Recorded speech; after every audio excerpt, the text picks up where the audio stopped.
Within this event, the demographics include military spouses from around the world, married to currently serving members of our armed forces, and those married to our nation's veterans who have taken off the uniform but still maintain that sense of duty and service to their fellow human, much like their spouses have done and continue to do in service roles with nonprofits, transitioning programs, and loads of charities.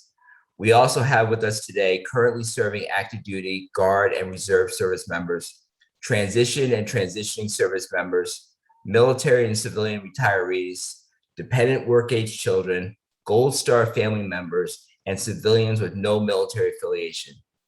We have all types of ethnicities and races, religion and sexual preferences, gender identities, and political ideologies, and we all share one unequivocal truth. We all desire to live our lives, care for our families, and be productive members of society, or else we wouldn't be on this virtual networking event today. I'd like to explain a little bit about what Vets2industry is and why you need to leave here talking about it. 2 years ago, Vets2industry was founded due to the realization that an enormous knowledge gap existed within the ranks of service members and their families regarding all the free resources available. I had that realization. I was that knowledge gap. To hundreds of airmen I had led for over 17 years and had never told them about all the free veteran service organizations available to them and their families due to my own ignorance on their existence.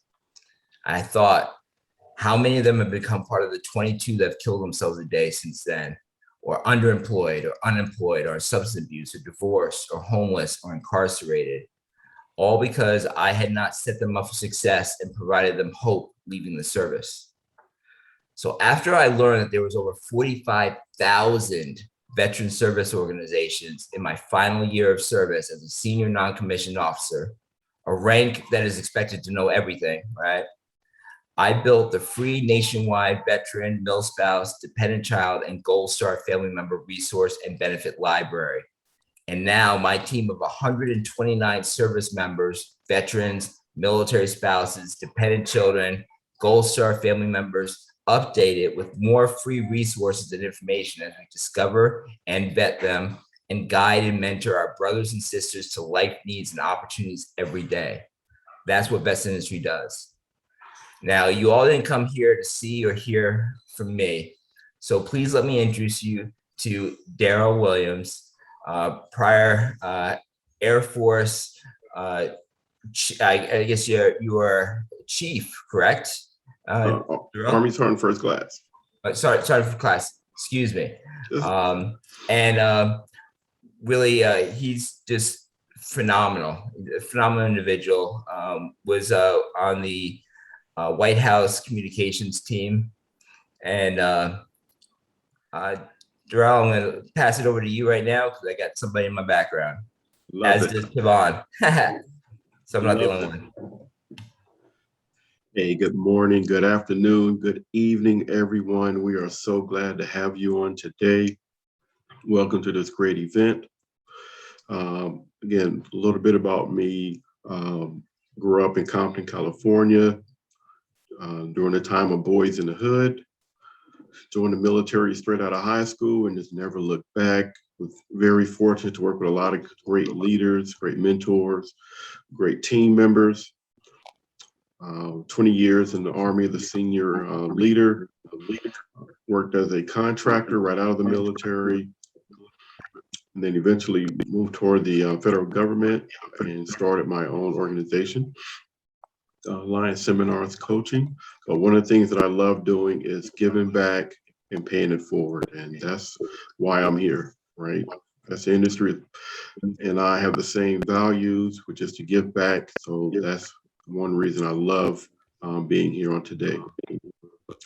So let's get right to the presentation. If I had a topic today, it would be what's in your hand, right? There's a story of a leader that was called to take on a task that they did not believe they could handle. And he was talking to the person that put him in charge and would basically come up with excuses saying that he couldn't speak that well, doesn't know that he's up for this challenge, And the person that put him in charge said, well, what's in your hand? And the individual said, well, it's just a staff. And the person said, well, when you get into a situation, I want you to just use that staff because you can use it in more ways than you can imagine. I say that story because a lot of you are in that similar situation. You may feel like you're about to take this huge task of the transition mission, and you're not sure if you speak the language or speak well enough, right, to get into the civilian world. You may feel like what I have is maybe not enough. But I'm here to remind you today that the same things that made you successful in the military will make you more than successful doing your transition mission. Why? Because all of you have at least 5 things in your hand. And those 5 things are resilience, discipline, networking, mentoring, and accountability. Those 5 things that are in your hand will clearly help you with this transition mission. The first thing in your hand is resilience. I need all of you to stay the course, regardless of the initial results, because you need to understand, and some of you already know, that finding a job is a job, right? I never forget when I was transitioning out and wanted to start my motivational speaking business. And once that was kind of going, that was just something local. I still had to get a real job. And I started applying, and this is back in the day, right? It's just when there was no LinkedIn or things like that, right? So I would get up, just like my normal time in the military. My wife would get ready to go to work. I'd walk her out to the car, give her a kiss, then walk right back into the house and start applying for jobs. And just had to keep that routine going until I found something, right? All day, all night, just depending on what was going on. That's the resilience that it's going to take for all of you, right, to get ready to get into your next level of life. The second thing that's in your hand that you're going to need is discipline, right? You all need to develop a battle rhythm to maximize your results and then adjust accordingly, right? For some of you, you may say that, okay, I'm going to apply for jobs on Mondays and Thursdays, right? And the other days I'm going to kind of rest. But if you're not getting the results that you're looking for, then just make a slight adjustment. Maybe add another day. Maybe find a couple of more companies that you can apply for, right? Whatever it takes, but just maintain the discipline that's in you, because it's going to be the key that's going to open up those doors for you. The third thing that you have in your hand is networking, right? I want to challenge everyone to use the resources that's around you to open opportunities and possibilities that await you. I know a lot of you heard about networking, but I can't say it enough, right? Everybody on this call definitely needs to be not just on LinkedIn, but you need to be active on LinkedIn, right? You need to connect with those who are in the same industry that you want to get in, right? You want to look at other people's profiles to see how should I adjust my profile, right? Don't worry about if Darrell Williams is going to connect with you or not, right? Let somebody else tell you no. Don't you be the obstacle that gets in your own way, okay? The fourth thing that's in your hand is mentoring, right? You need to reach out to those who have walked a similar path, and don't let pride prevent you from positive deposits that they can add to your journey, right? There's no way I would be where I am today without the mentors that was in my life, right? And even if you haven't talked to that mentor in a while, right? Don't give yourself a guilt trip, right? That, well, I can't reach out to Catherine because I haven't talked to her in about 3 years. Don't worry about that. Catherine may be sitting back and remembering the good times and might be in a position where she would love to just share some information and some little nuggets to help you along your way. That's what the veteran community is all about. It's definitely about giving back, right? So reach out to those mentors. And then some of you, you're going to find out that, right, Jonathan may have a mentor, right? And his mentor is Jason, and Jason helped Jonathan, right? So now Jonathan's going to bring you into his network and say, hey, give Jason a call. Well, he doesn't know me. It's okay. Just give him my name. That's like the passcode, right? A lot of mentors are set up that way, where you just give us the name, right? Brian Arrington. Oh, you don't have to explain anything else. What do you need? That's what mentors do, and they want to do that, okay? And then the last thing in your hand is accountability, right? Identify your most trusted friends and ask them to routinely check in on you to make sure that you're staying the course practically and mentally, right? There's some practical things that you want to do during this transition, right? Again, updating your resume, tweaking your resume, making more than one resume, because some of you are so gifted and skilled. You may have one resume as an IT support person, but then you may have another resume that's an IT technician, right? Or an IT instructor or facilitator, right? These are the things that your mentors will share with you, that as you put in for different jobs, you may have a different resume for each position, and that's okay, right? There's never one resume that kind of gets the job done. Sometimes it's that fourth, fifth, or that sixth one. But that accountability partner is really important because for some of you, right, the road may look a little bit weary, right? You've been trying to land that job, you're trying to get into the federal government, and things are just not working out. That's where that accountability partner comes in, and they get to go up to you and say, Christy, I know you were on that last event. How's everything working, right? I know you were talking about that Lean Six Sigma. Did that open up a door for you? No, it didn't. That's okay, Christy. You hang in there and you keep doing what you're doing, because eventually you're going to hit that pay dirt, right? That's what that accountability person has to do for you. And then mentally, right? We all know, and if you don't know, right, transition out of military can be stressful, right? Everybody goes through that. So I want you to understand that what you're feeling is normal, right? Unless you're a four-star general, right? Everybody pretty much goes through this type of situation, and just know that it's okay. The biggest thing is what you don't want to do is don't lock yourself up, don't shut down, right? Don't stop speaking to people, right? Because they may think something's wrong with you, right? I used to be the strong person and now I'm feeling a little weak and don't know where I'm going. Do the exact opposite, right? You reach out to a Sean Lewis and say, hey, Sean, I'm not feeling my best today. I put in for like 5 jobs last week and none of them came back, right? Allow Sean to share his story, to say, hey, that happened to me as well, right?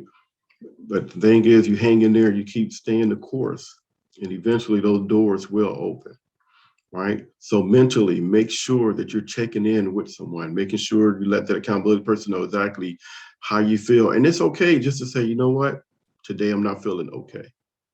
There's nothing wrong with that if you're doing this transition mission, okay? And then the last 3 things I want to remind you of is, I need you to remind yourself on this journey, right, that the past 10, 15, or 20 years have absolutely prepared you for this moment, right? You're about to step into the land of the unknown, but know that on the other side of that, there's a lot more great things, just like when you're in the military, right? Each assignment gave you a different type of challenge, but it also gave you a different type of reward. There are some rewards waiting for all of you on the other side. And again, don't focus on what you're losing, right, as you transition out of the military, but concentrate on what you're about to gain. Because again, what you're about to experience could possibly blow your mind. And then I want you to remember that you bring a lot to the table, and it's time for someone else to benefit from your talents. And then my last word is to our mission partners, right? Those that have been supporting this 23rd event, right? Some of you may be wondering if you're making a difference or even feel like you can stop participating in these VTI events. I need you to please know that just because you may not see the fruit, it doesn't mean that the seeds that you are planting are not blooming. I urge all mission partners to stay the course. This is a great event. This is a great platform. And every time somebody logs on and turns this thing on, that's another seed that's being planted. It's another testimony that can be shared with those that are going through the test of transitioning out of the military, right? That is all I have for all of you. I want you to enjoy this event, take something out of it, make sure you meet a new friend, right? And I'll see you in the Q&A and in some of the breakout rooms. God bless you, and God bless the United States of America. Thank you so much, Jarrell. So now we're entering our 15 minutes of Q&A where you get to talk to me. So Darrell is here to answer your questions, your fears, what's on your mind about transitioning, about success, about hope, about opportunities. Whatever your question is, we have 15 minutes. So go ahead and write in the chat what your question is, and Bruce Thompson will read that question out loud to Darrell and he'll answer it.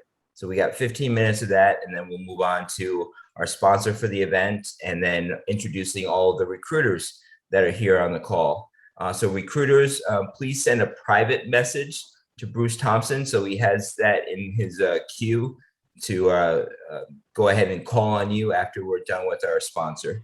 So any questions, please put them in the chat for everyone to see, and we'll read them off. All right. Our first questions. I don't know if I can let Sean ask the first question, but from Mr. Lewis, what resource did you use to start your business? This for Sean or this for me? No, Sean's asking you.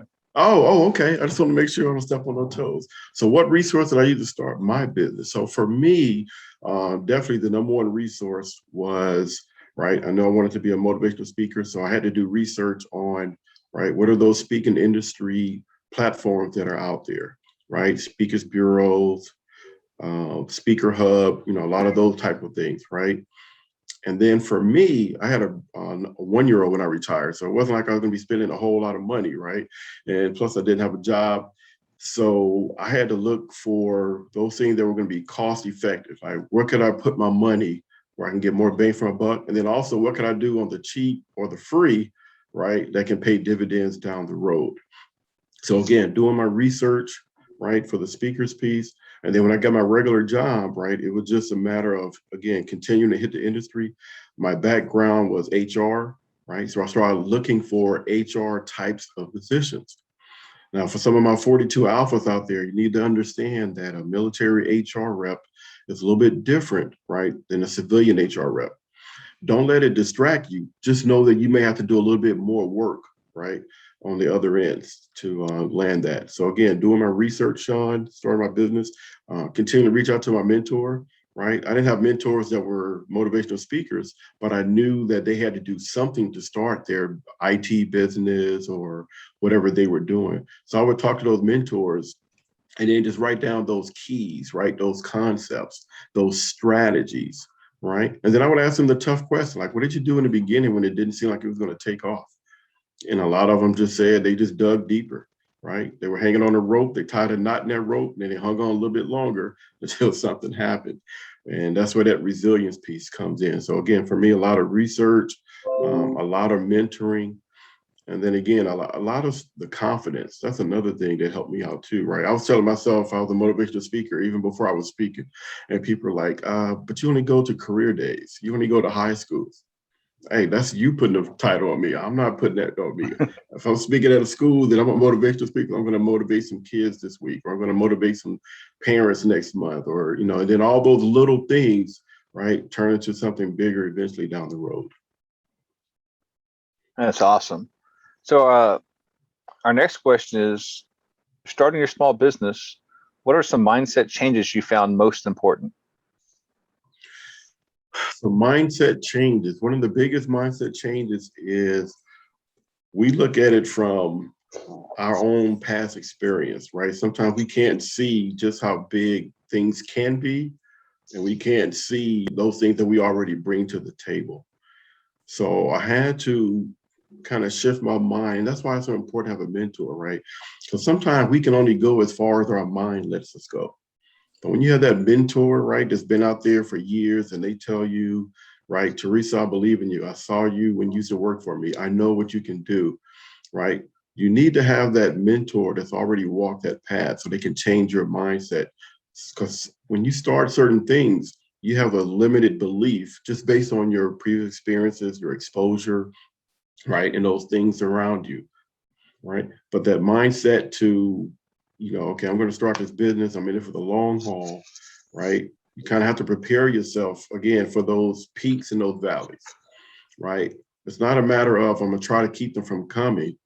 The right mindset is when they come, this is how I'm going to equip myself. When they come, this is when I'm going to play that particular card, right? When they come, I'll make a small adjustment, right? Hang on to my part-time job a little bit longer, or maybe even have to go get a regular job and only do what I want to do on the weekends until I get to the point where it can sustain me, right, on a more permanent basis. So definitely the mindset I would say is have that mindset of flexibility. All right. How did you deal with the highs and lows of transition? Man, great question. Right. The highs were really good. Like by the time it was so funny, like a year before I got out, everybody was like, oh my gosh, I know what you do. I know everything that you stand for. Here's my card. Give me a call. Right. A year later, the economy changed. Not too many people were hiring. Right. I'm calling all these people up and they're like, oh man, if you just would have called me a year ago, if you would have hit me up 6 months ago, I had the perfect job for you. The key during those lows was, right, don't take it personal. Don't believe that the whole world is out to get you. Don't believe that I did all that service for nothing and nobody's going to pay it forward, right? Because I'm telling you, it's really, I call it a battlefield of the mind, right? You have to continue to motivate yourself, right?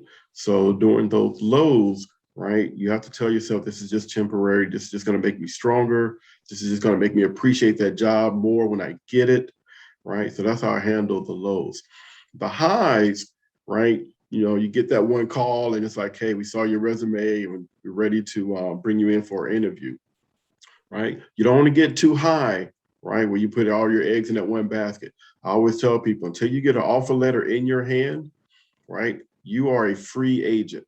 I don't care if somebody gave you your very first interview and you think, well, I have to, make sure that I sign with that company. No, you appreciate them. You send them a little email saying, thank you for the opportunity, but you keep waiting until what you want, right? This is your time. So again, for the highs, you appreciate it, but you don't get too spun up on it like this is it, because then it could just kind of let you down a little bit more. I heard you say this is it. I almost started singing.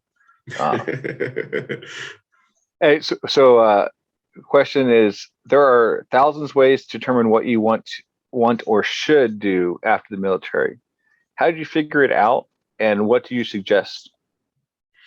Great question. So this is the time, no kidding. I know you've heard this before, but it's really the truth. You really have to ask yourself, what do you want to do when you grow up? I've worked with so many people that were in the IT field, and they told me, I do not want to do IT. I'm a people person, right? So I always tell people what they should do is, figure out what your passion is. That's really the biggest thing. One of my best friends and best man at my wedding, right, came in as the HR guy when he got ready to retire. He didn't want to do anything with HR. He wanted to be a teacher.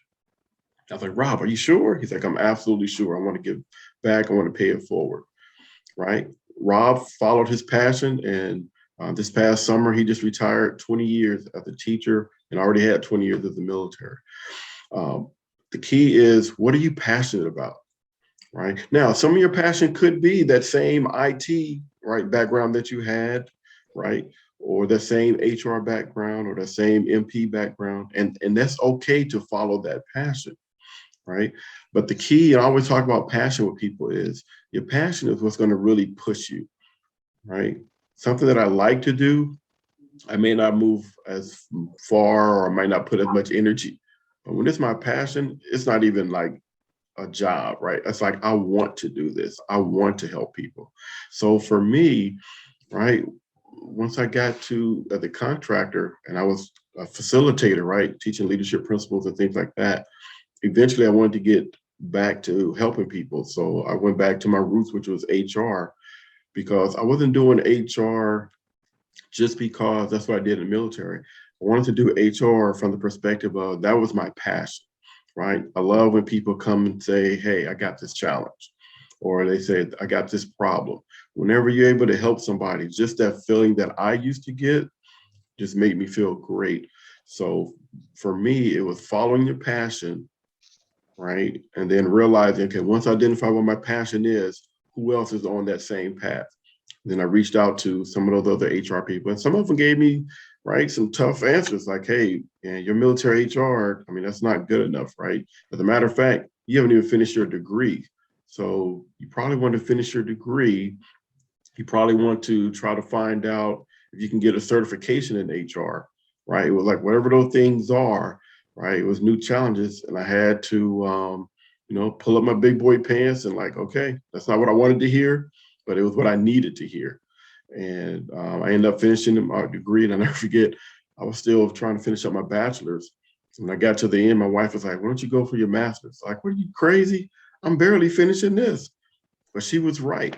It was like once you're in that groove, right, keep going, right? As long as it's going toward your goal, right? I always tell people, don't get a degree, don't get a certification just for the sake of getting it. It needs to be something that's going to be an end to where you're trying to go. Because then you find yourself with a bunch of certificates and degrees that you're like, okay, why did I take a degree in photography again? I don't even want to do this again, right? So you want to make sure that everything that you do, right, is going to take you closer to your goal. All right, and that's great. And I got one last question, and this comes from me. Okay. During your transition, what was your biggest failure / lesson learned during your transition process? I think for me personally, the biggest failure was not getting my degree before I got out the military, right? I really put myself behind the curve because, as Brian mentioned when he introduced me, right, I came out of the service working for the White House Communications Agency, right? Supporting president and vice president, flying on Air Force Two. And I got a little bit of the big head. I'm not going to lie, right? I was thinking that, those 4 letters behind my name, Waka, right? Everybody knows Waka. And the challenge is, like I always try to tell people, when you get ready to transition, right? When you go into your service, right? It's like the SEC. That's the big boy conference, right? Everybody's good, right? Everybody plays well. But then when you go out of the military into the civilian world, it's like you're going from the SEC to the NFL. Everybody's good. Everybody's talented. Now it's just a matter of who's going to outwork who, right? So definitely one of our biggest failures is not taking advantage of the resources that I had, right, that was in front of me, right? I should have did a better job. But the good news is, I always tell everybody, even if you're at the point where you're about to get out and you know you're not going to finish your degree, that's okay, but keep doing it, because there's a lot of people that will still hire you. And then you tell them that, hey, I'm about 6 classes away or whatever it is, right? On your resume, don't put associate's degree if you're still trying to finish your bachelor's, right? Put your bachelor's degree, put the month and the year, projected graduation. A lot of people miss that because, we got values. We're so honest, right? Coming out the military. But that's an honesty too, right? You are about to get that degree, and this is your projected graduation date. And the good thing about that is now it also makes you more accountable, right? Like, oh, I can't let, Neela down because I already told her I was going to get my degree. So now I got to get this thing finished because it's on paper, and I already told this potential hiring manager, right? So those are definitely the highs and lows during the transition. So I tell you, first off, Neela is going to be happy that you actually pronounced her name right without having called her Nyla. Cool. So always great. And I just want to say thank you for taking your time, coming up out here on Saturday and getting the suit on and ready to talk to us and share those words of wisdom. And we hope that you'll stay on and be in some of the breakout rooms and continue some of this insight that you're providing. And with that one, I'm going to turn it back over to Brian. I will definitely be here.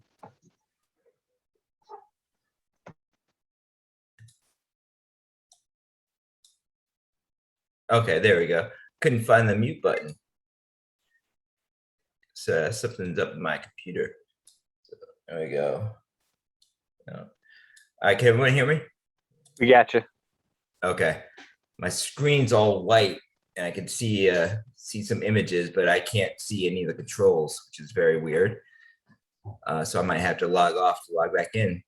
So we thank you, Darrell. Truly appreciate you coming and gifting us with some great knowledge. Truly appreciate it.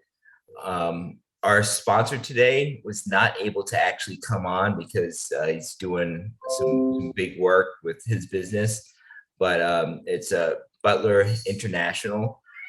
They are a huge sponsor of Vets2industry, and sorry for the cat in the back. You can't make all this stuff up. Okay, it's real world. Deal with it.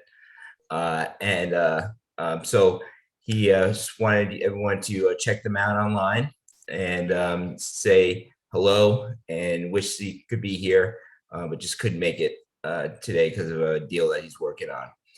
So that's Charles Butler with Butler International. And we'll make sure we get his information put into the chat box so that way you all can have it.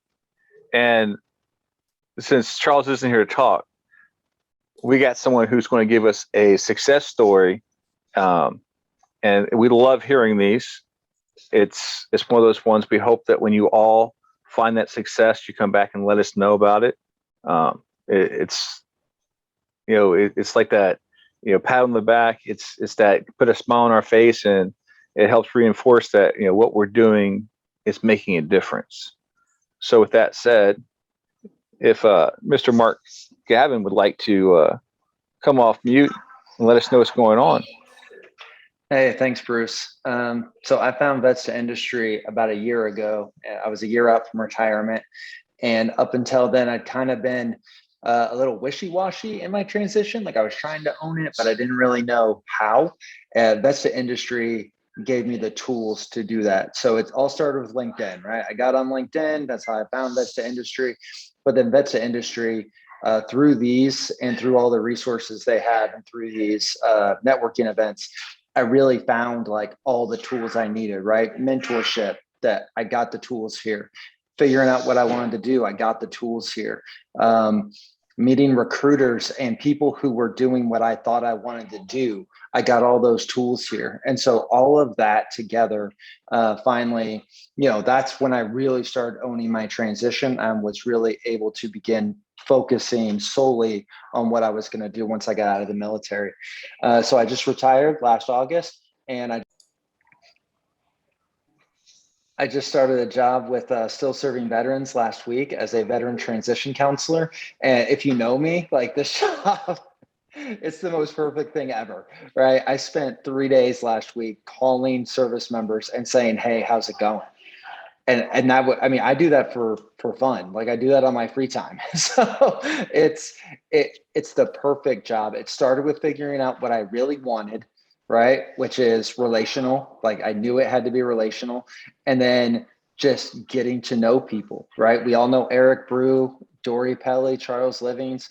We all know them. And I knew who they were already. Like the interviews were basically just a formality. Like they already knew who I was. And so all of that started with V2I. And so keep doing it. Do what everybody on here tells you to do.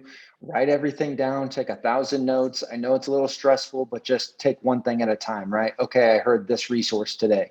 Let me start with that one. And just do it one day at a time and break it all down that way. But really just follow what everybody's telling you to do here, and it will work out eventually for you. So I appreciate you all. Thank you all so much.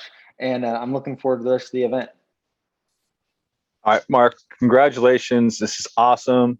I don't know about having you and Eric Brew in the same virtual space, but but they need someone to keep him in check. So, Dory Pelly, Jamie Lee, and Lydia, they've got that on lock. Like they keep they keep Eric and I on in check. Awesome. It's what has to be done. So now we got to the point where a lot of you are waiting to hear which companies are on today's event, what they're hiring for. And remember, there are a lot of remote opportunities. You just have to ask about them. Most companies will talk about, hey, we're still remote and this is going to stay remote. The possibility it starts remote. Just ask the question. And like Daryl said, all I can do is tell you no. So don't be afraid to ask the question. With that, Hey, Bruce, can you Yep. quickly have Justin just tell the new people that have come on how to structure their name? And I'm going to reboot. So you got the helm. all right. So now that Brian's hopping off, I'm gonna go rogue because that's what I Geez. do. Justin, if you want to go ahead and let everybody know, and then we'll start with our recruiters. All right. Thank you, Bruce. All right. Please use your first and last name for this event and add the following to your name. Add a R if you are a recruiter. Add a C if you are a career seeker. Add an E if you are a college or university or are affiliated with education. Use a V as in Victor if you're a veteran service organization. Use an S if you are a supporter. Use a SB if you are a spouse business. And use a VB if you are a veteran business. And if you're a combination, feel free to add all of them. Back to you, Bruce. All right, and please, if you have iPhone or any of that stuff, change that. If you're not sure how to change it, if you look into the box where you are, top right corner, there's 3 little dots. If Brian was still on, he'd tell you what those dots were actually called. I call them 3 little dots. Click on them, and it goes down to rename. So that's how you can get there. And with that, we're going to start off with recruiters, Mr. Jeff O'Neill with New York Life. Thanks, Bruce. Jeff O'Neill. So, yeah, I'm a partner at New York Life at Leah Financial Team. So I was retiring from the Marine Corps, and that's my shellback certificate there on the back wall. Didn't know why I wanted to do, but I personally knew for part 2, I didn't, to reinforce what Daryl talks about, I knew I didn't, for me, want to be at the Pentagon or in a SCIF or being a contractor. Wanted to get in the private sector. And so through networking, met a lady who's since retired, but great career where you're able to help people with really important financial planning when it comes to investments, customized life insurance plans, retirement income. So you have that independence, that control your schedule, most of it, but you're also part of a Fortune 100 company, a great local team. And to reinforce what Bruce talked about, yeah, working from a home office, I've done a complete 180 on it. COVID forced it upon me, but 95% of my meetings are in Zoom. I work more, I sleep more, I get more done, earn more. Pendulum swinging back a little bit, but yeah, this has been a great opportunity to show that working from home means you can work every bit as hard and probably even harder. So I'll put my information in the chat. All right. Oh, and I've had hired one, and it looks, knock on wood, like a second one from V2I. Now that's what we want to hear. Well, hopefully I did not curse myself with number 2. All right, next up, we've got Trevor Smith for Atomic 6. Hey, can you hear me? We got you. Hey guys, my name is Trevor Smith. I'm the president and CEO of Atomic 6. We are a startup in Atlanta, Georgia. Virtual work is not an option for us because we actually make things, and we make things here in our warehouse. You can kind of see them right over back here. Nobody's got an NDA, so nobody take a screenshot of that. But we've got 2.6 million in funding for our first round. We are doing work for the Air Force Research Lab Space Vehicles Directorate. We have a phase 2, which is a 15-month contract, working on composite support beams that are currently on the International Space Station.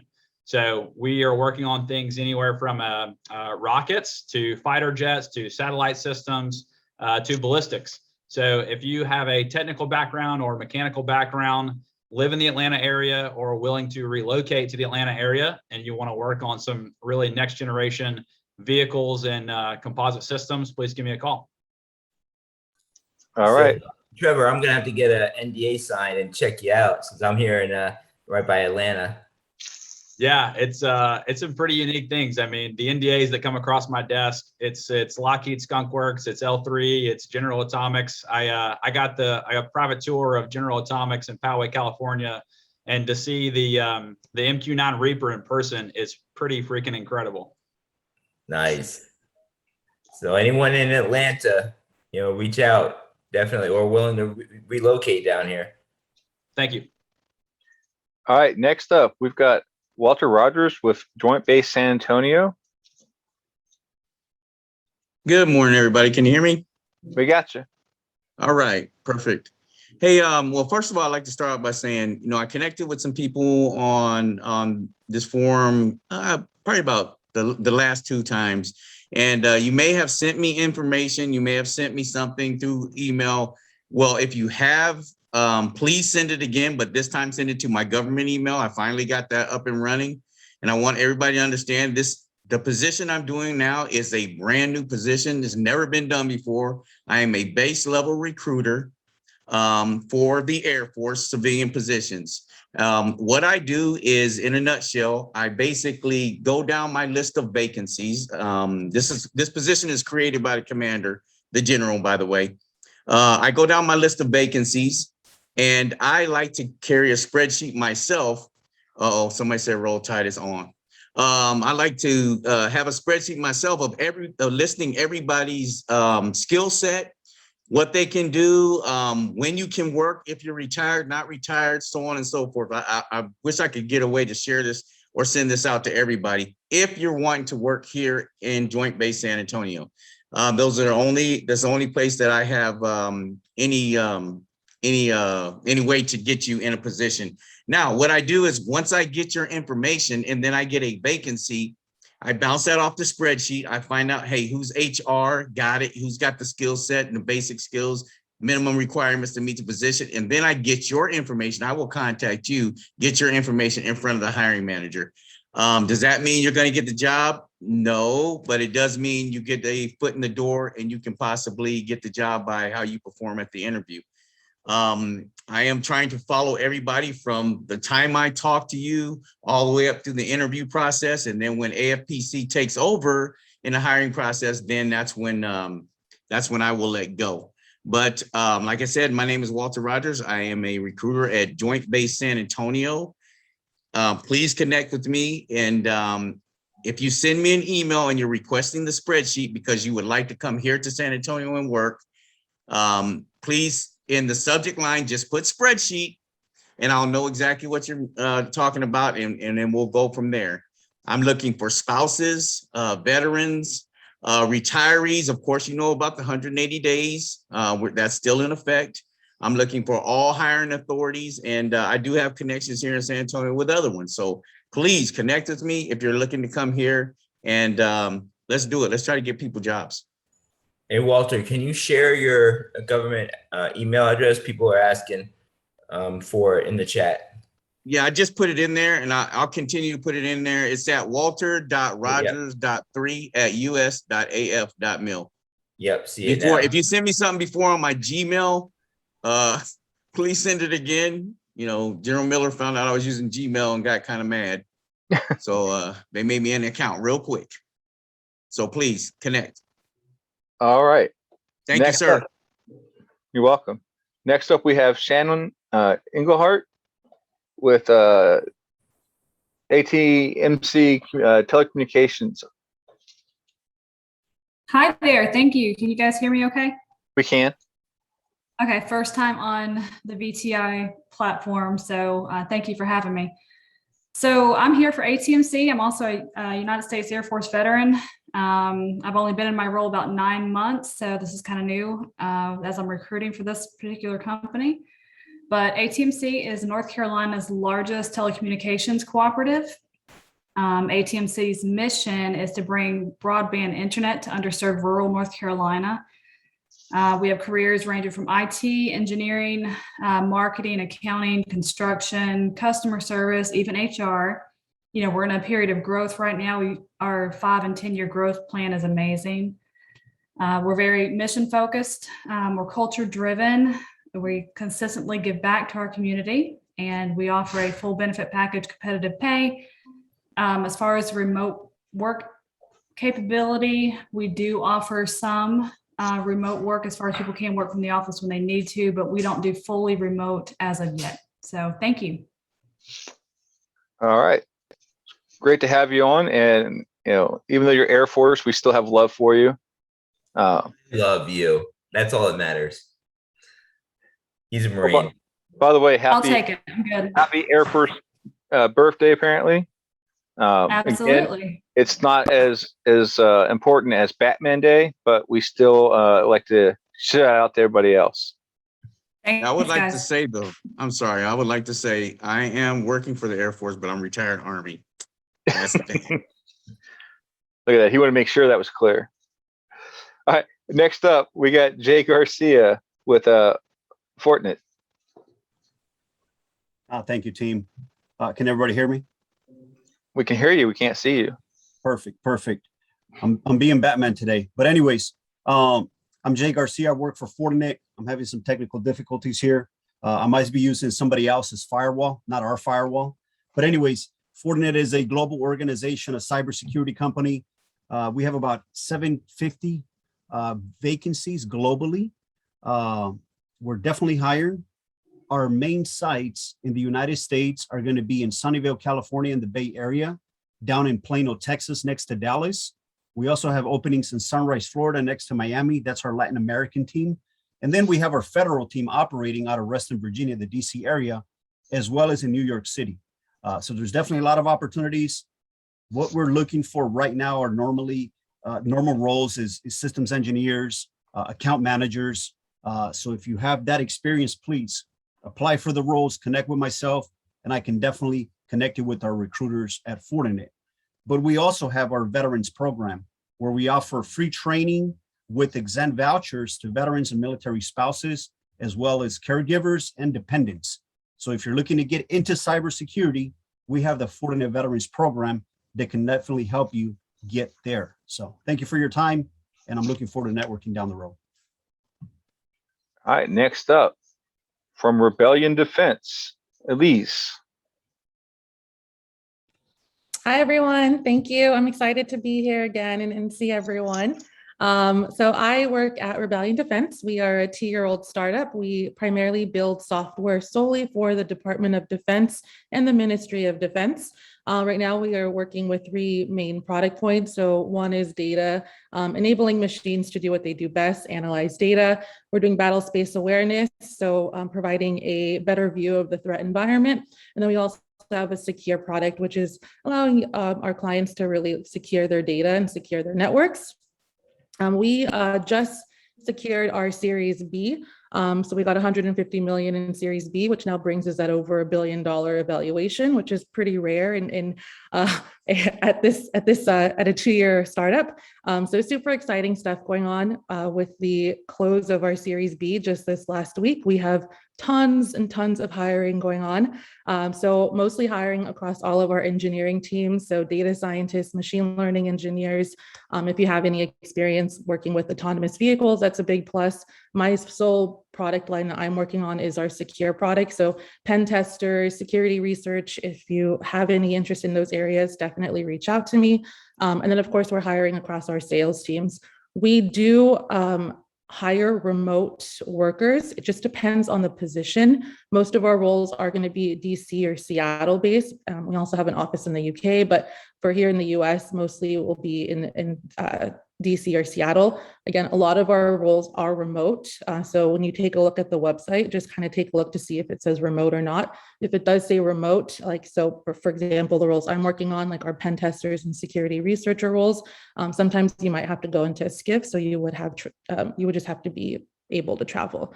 But anyways, I'll post information. If you're interested, definitely reach out. If you know anyone interested, let me know. Again, we're going through a huge hiring and a lot of growth. So don't hesitate to let me know if I can help with anything. Thank you. Oh, thank you for that. Jay, could you post your information in the chat? People are asking. We'll do so. And as we're going through, the Vets2industry IT guru of gurus, Paul Cummings, is not here with us today. But if you have questions, reach out to Paul. He will definitely assist, and we'll get his info put into the chat box here in a minute.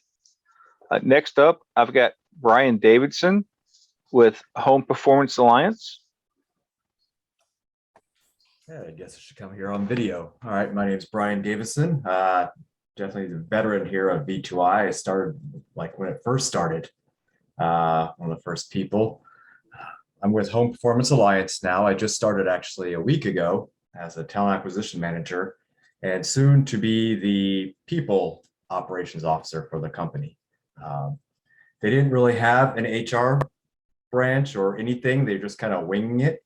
Not bad for a company that's 10 years old, but not good either. So I'm going there to build out the entire HR and talent acquisition part of the organization. But what I'm looking for, because it's a home improvement place, so do bathrooms, windows, doors, all types of things. But I need marketers, people in marketing, sales, administrative assistants. I'm trying to build out the entire company. So that's what I'm looking for. And if you know anybody in the digital marketing area, or people interested in sales, or even other recruiters, I'm out there looking right now. So I'll put my information in the box again. But welcome everybody. It's good to see y'all. And what he said was he's looking to build the entire team out. HR, he's letting you know there's not a department. He's building a department. So as these things are built, this is a perfect opportunity to get in and really make your mark and grow. So, don't pass up a good deal when you see it.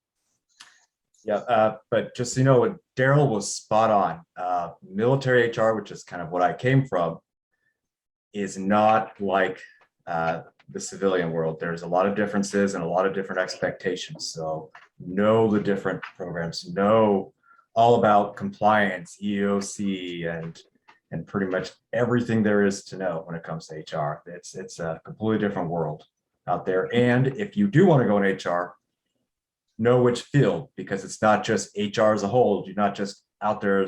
There's business partners, benefits people, total rewards analysts, generalists, so many different types of HR types. Yeah. All right, next up, we've got our buddy from FEMA, Chip. How you doing down in the villages?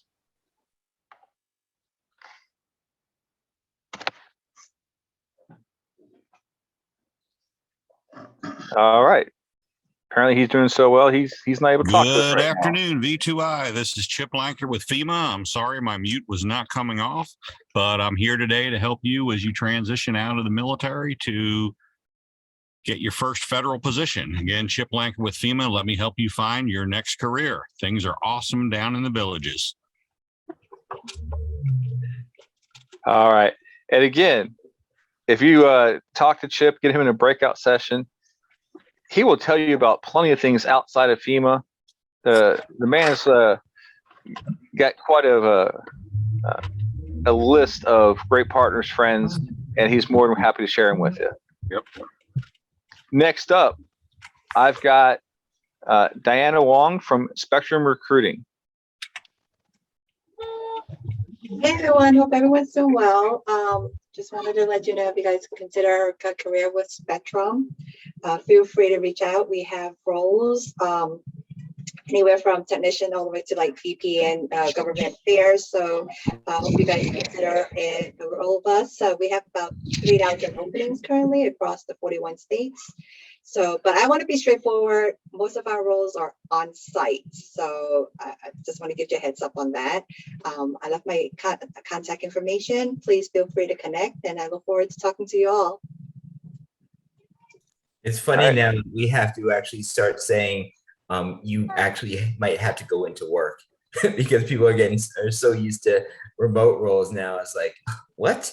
You scoff at, oh my gosh, I have to go into work. How dare you think I'm going into work? Yeah. All right. Next, I've got Robert from Hyundai. Hey, good afternoon. My name's Robert. I work with Hyundai Motor America out in California, but I actually support the entire United States. What I do is I help spouses, dependents, veterans, basically navigate through the Hyundai corporate businesses. We have 10 different corporate offices, plus I support all 800 plus dealerships. If you want to network with me, I'll put my contact information in the chat. What I'm going to do is I'm going to send you 4 emails. Email number 1, resume templates. Email number 2, job leads specifically with Hyundai. Plus, because I don't care who you work for, I will also include Word documents with contacts to other companies like Lockheed Martin, SpaceX, General Dynamics, that kind of thing. Email number 3 is going to be Hyundai's free training program geared specifically for dealerships. And then the 4th email, if you provide me a zip code, I will send you a list of all the dealerships within 0 to 50 miles of that zip code. Okay. I cover a lot of different things and I do a lot. Okay. It's just me for the entire United States supporting Hyundai at the corporate level. Now, when you connect with me, I will send you all this information. If you want additional support, you need to reach back out to me. The biggest common thing I get is, hey, I never got that information about the SpaceX or Lockheed Martin or something like that. Probably because that email went into your junk mail. Okay, so make sure you check everywhere. If I'm telling you I'm sending you certain things, you're gonna get it. Okay, thank you guys for your time. If you need anything else, I'll be here in the chat. Okay. Oh, I forgot to tell you, Hyundai actually has an aviation side of the house too. Okay, so when I send you this information, not only can you work on selling and fixing cars, but we have everything from HR to engineers to ground side vehicles and aviation. Thank you. Hey, All right. Diana, can you post what locations you have on site for Spectrum? I know it's probably all over the place, but somebody was asking, Andrew Novak was asking, where on site. I will do that. All right. Brian, I think it's about time we go to our rooms. Okay, let's do one more, and then we can do that. All right. So one more is, if you haven't been to our vets2industry.org website, we would like you to go to our website and check out our free resource library. It has over 1,000 different resources, completely free, and you never know what you're going to find. And if you know of a resource that is vetted, is quality, send it to us. Our research team will help vet and make sure that we get it uploaded as long as it's in accordance with all the things that Vets2industry is about. And as we're doing this and Brian's building out some breakout rooms, I will tell you, look forward to our next event. It will be on October 9th. Someone please check, make sure I said the right date. Oh, wait, I'm the guy who does that. October 9th. And best thing it is, we love to have new faces. We love to have our regular crew. You know, we're here to pay it forward, helping to change the way transition is done. And that's all about letting people know what's available to them. And again, we have no age limit. You know, we talk to those teenage children all the way through the 100-year-olds still looking for that fun job to do. You name it, everything in between, transitioning service members, veterans, military spouses, veteran spouses, your brothers, your sisters, you know, whoever it is that we can help out, we are here to help them out. If you're looking for some mentorship, veterati.com, and you can find that V2I has 7 of the top 10 mentors by hours volunteered. So reach out to some of us.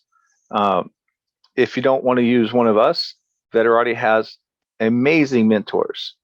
American Corporate Partners, again, another wonderful program, year-long mentorship with somebody in your industry of choice. They can definitely help you out. And Brian's got a pouty look on his face. Please, someone take screenshots.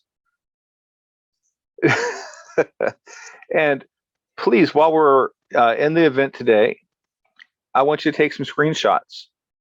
when you take some of these screenshots, I want you to take that and put it into a LinkedIn, a Facebook, an Instagram, a Twitter post. Talk about, your experiences, what you liked, what was like, oh my goodness, I had to stay on for this one. And make sure you're tagging, at Vets2industry, hashtag Vets2industry. And Brian will give you like 5 other ones, or someone will put the other hashtags into the chat so you have them all. But if you post it and make sure that you've tagged us, we will, as our 100+ volunteers, go in and like and comment on your post. So it's all about making sure that you get more visibility. You help us, we help you. If you have not gone and followed us on LinkedIn, Instagram, Twitter, Facebook, we ask that you do.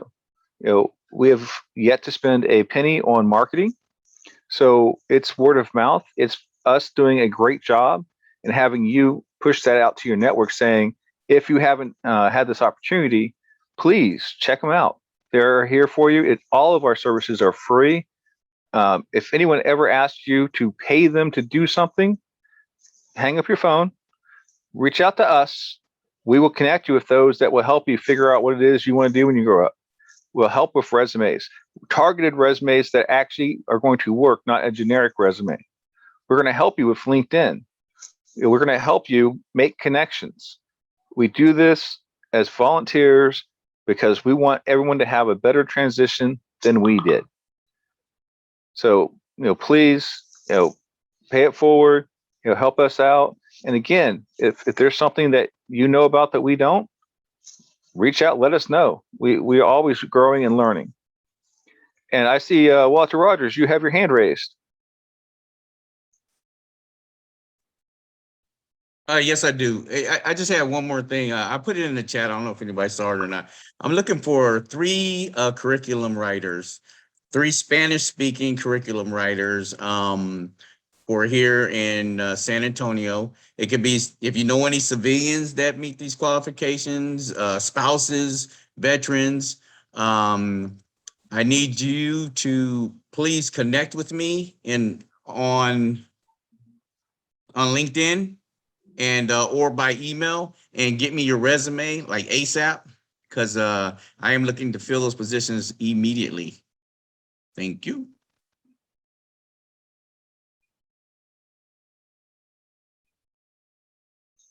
Robert Up with TD Bank. Yes, thank you for having me. Can you guys hear me okay? We got you. Fantastic. Well, thank you for having me. If this is your first event, the V2I, they are fantastic. So everybody keep coming back. But I'm just going to talk a little bit about TD Bank. What does a career in banking look like? You think you're a bank teller or in finances, a million different opportunities.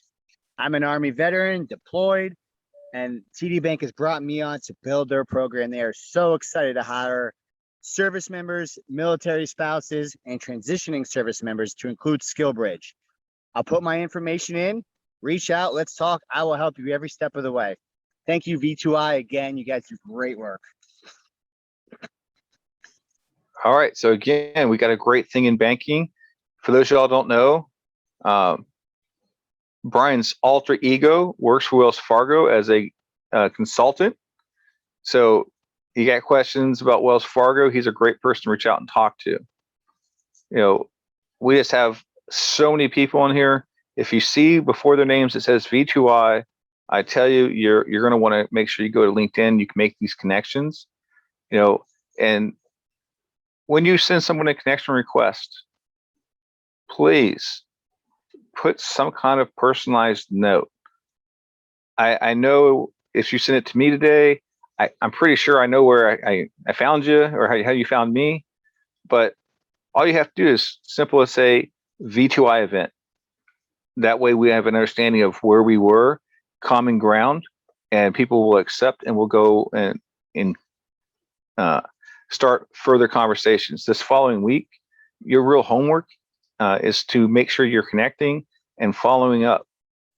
LinkedIn is not about how many connections you have. It's about the quality of those connections, and you have to build relationships. If you call and say, Bruce, I was on the V2I event once. Can you help me get a job? Well, of course, that's what we're here to help with, but it's going to be a full breakdown.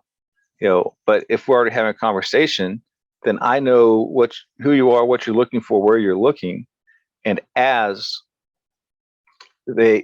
I'm talking with others and I hear about job opportunities, your name will be right there at the top, ready for me to kind of, hey, I got somebody, let me shoot them your information.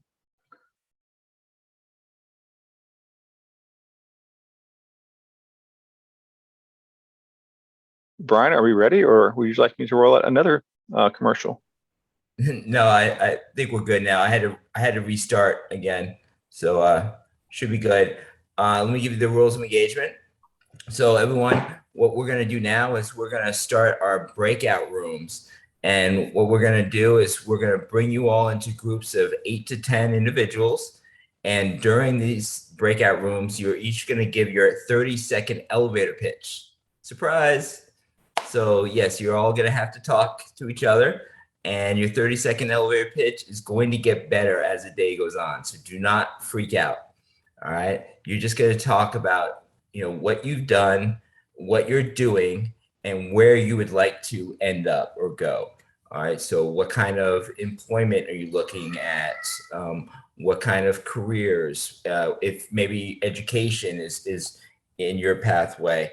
And you're going to work on these elevator pitches, because every single room you go into, you're going to do another 30-second elevator pitch, but it can change. So you can try out different things. And the more of these events you go to, the more you can practice and go through this. And the cool thing about this is all of the recruiters that are here and all of the mentors that are here are going to help you with those elevator pitches as you go through. So, don't feel weird or uncomfortable, because even the recruiters have to give their 30-second elevator pitch. And what they're trying to do is convince you to go work for their companies. So it's like a reverse interview. Okay. It's really cool.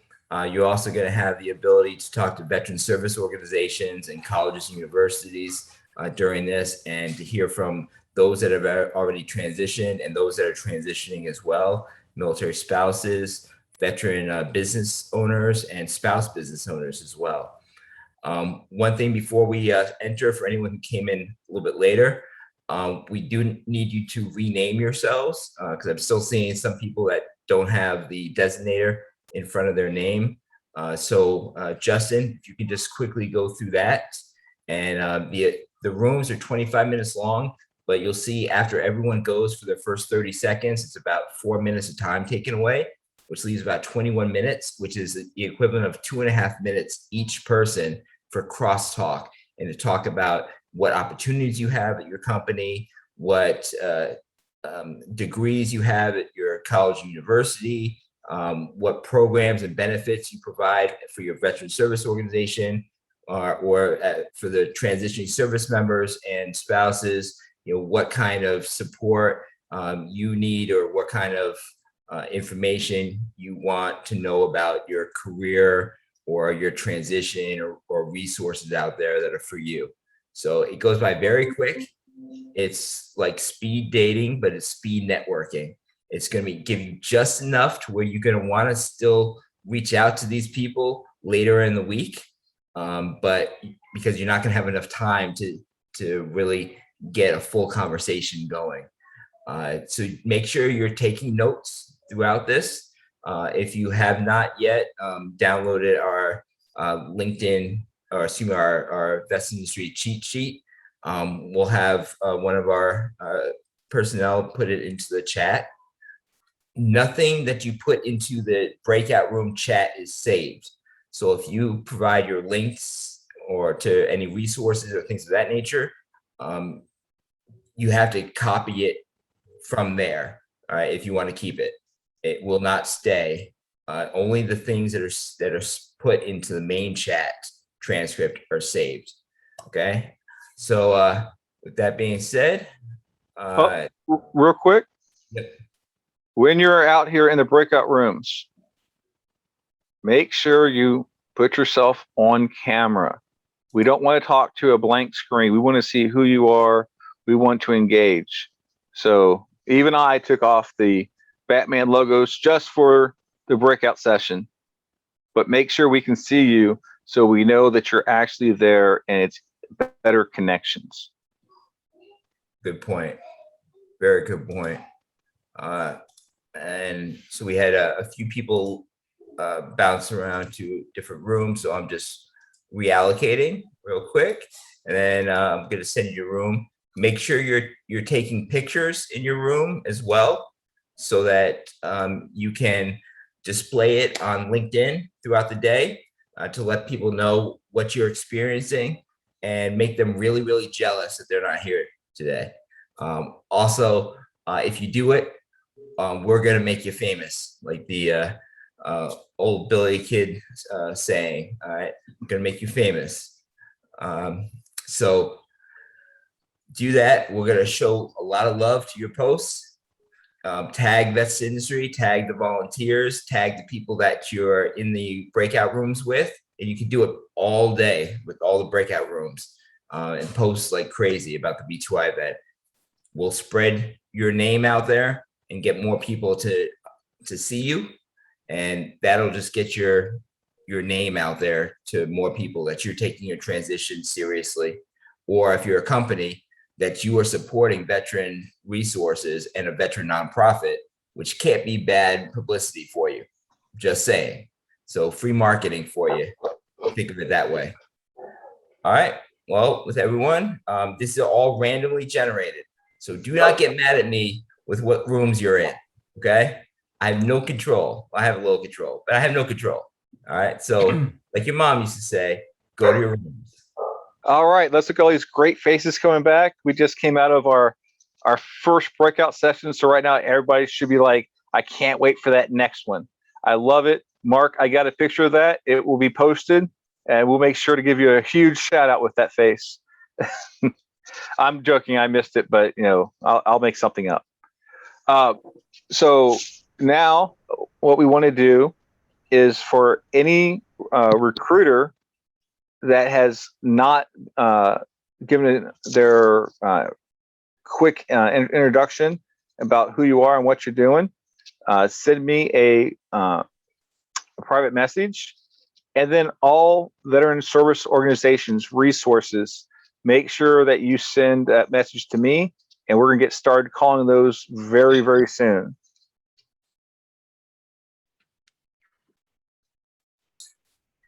I think we have AMC here too. So if AMC wants to send, he's really he's mad. Oh, okay. So Katie, we know he's mad, but we didn't want to hear it in the group setting. So Brian, I think she was talking about you, like in a mental capacity, Bruce. She knows me well enough that she probably was. But hey. Get to know me, and then you can say things like that in our events. Brian, getting back to what you were saying. Yeah, is Rachel here from AMC? Hello, I'm in here. All right, great. Just wanted to make sure.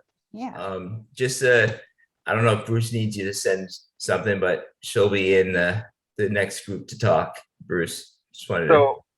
Since we've already given you a shout out, you're already off mute and up on screen.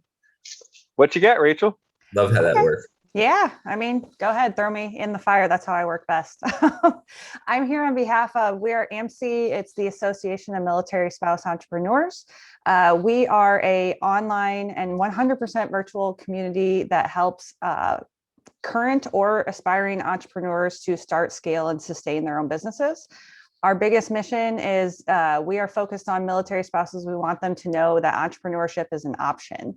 A lot of times when we're moving all over the place, or we have a very unstructured resume or lots of gaps in our career, it's hard to find a job, but entrepreneurship is something that, while challenging, is very, very doable.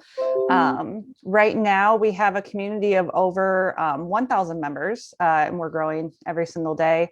We have, as a free AMC member, you get access to our AMC dashboard, which has resources, anything from getting started in your business to funding to legal templates, all sorts of downloads and things that you can look at. We also have a private Slack channel where we can communicate with one another, ask a lot of questions. I like to go in there. I'm the editor here at AMC, so I like to go in and ask people what their opinions are or what they're currently looking for in entrepreneurship or things they're struggling with.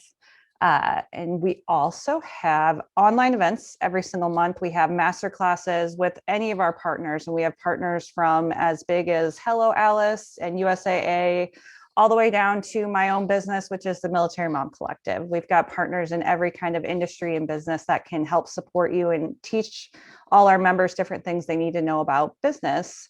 And then finally, we also have other events like virtual co-working, where we sit and we collaborate with one another. And we have group coaching where you can go and ask our CEO, Moni Jefferson, pretty much any question you want to about business. And if she doesn't know, she will find the answer for you. But I could go on and on about how great our organization is. The big reason that I'm here today is that we would like to invite anyone who is a military spouse, whether you are a current active duty, separated, retired, anything like that, to come and join our free membership. I will drop the link to our membership in the chat for you guys. And we are currently offering a giveaway. Anybody who signs up for a free membership between now and Monday night will be entered for a giveaway to win 1 year of a premium membership with us. And the premium membership has more perks. We have discounts on merchandise. We have even more master classes.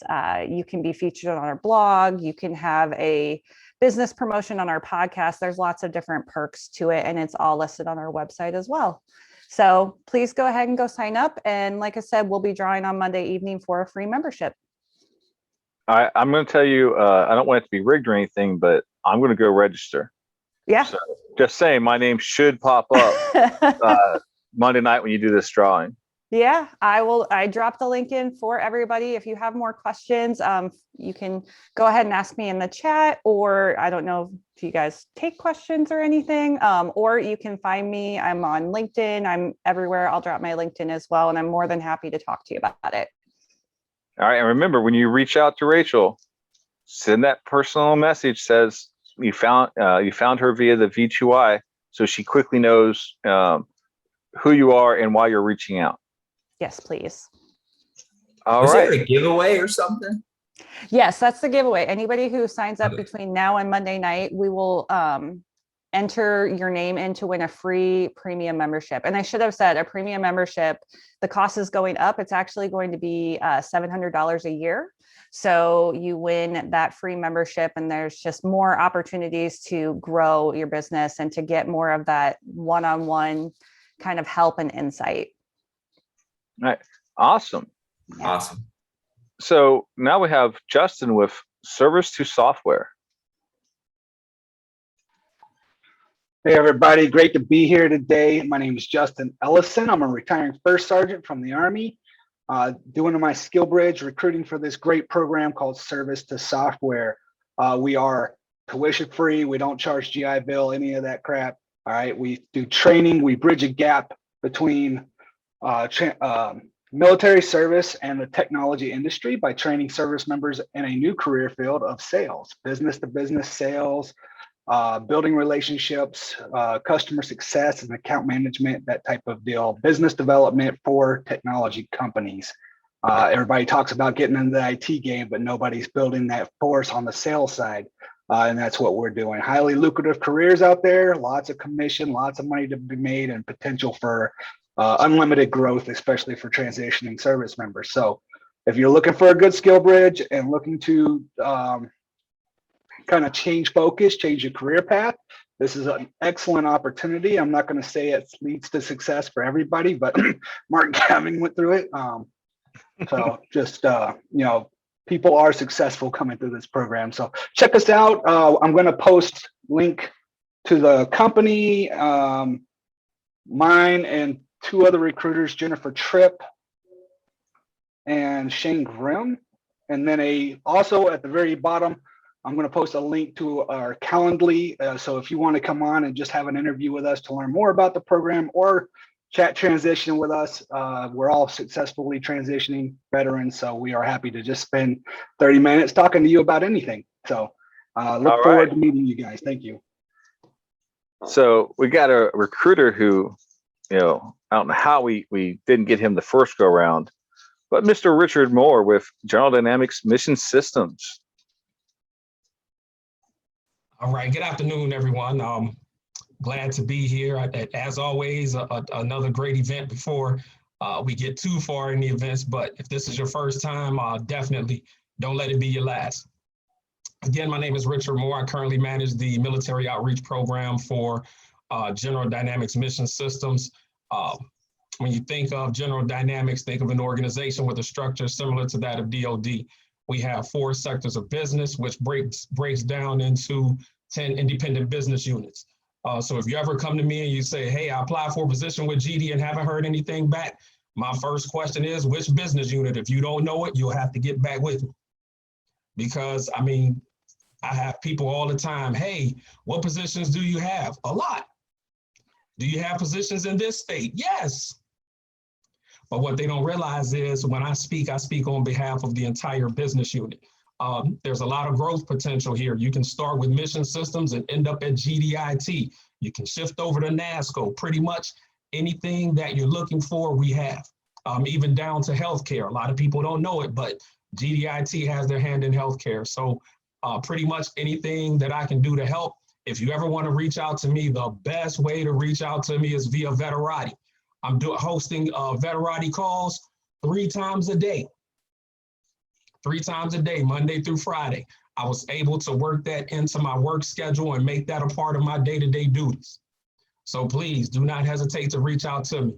I'm the first to admit I am not the subject matter expert in a lot of areas, but I am willing to give you the guidance that you need to get to where you want to go. And I look forward to chatting and with everyone in the breakout rooms and answering any questions that you have. And I love it. And again, Veterati, free mentorship.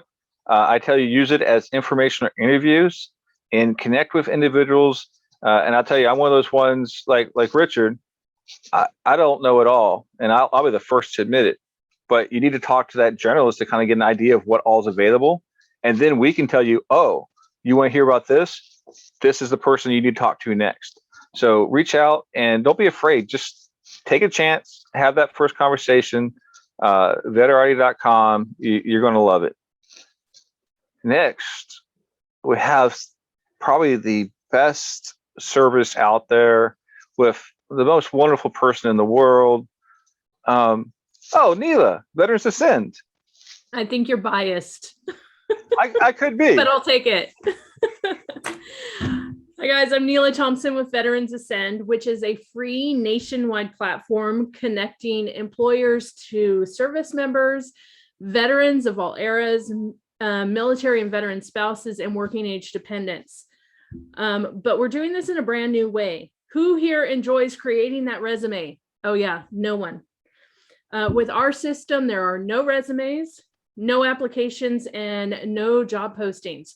We've actually eliminated the needs to complete unnecessary steps in the hiring process.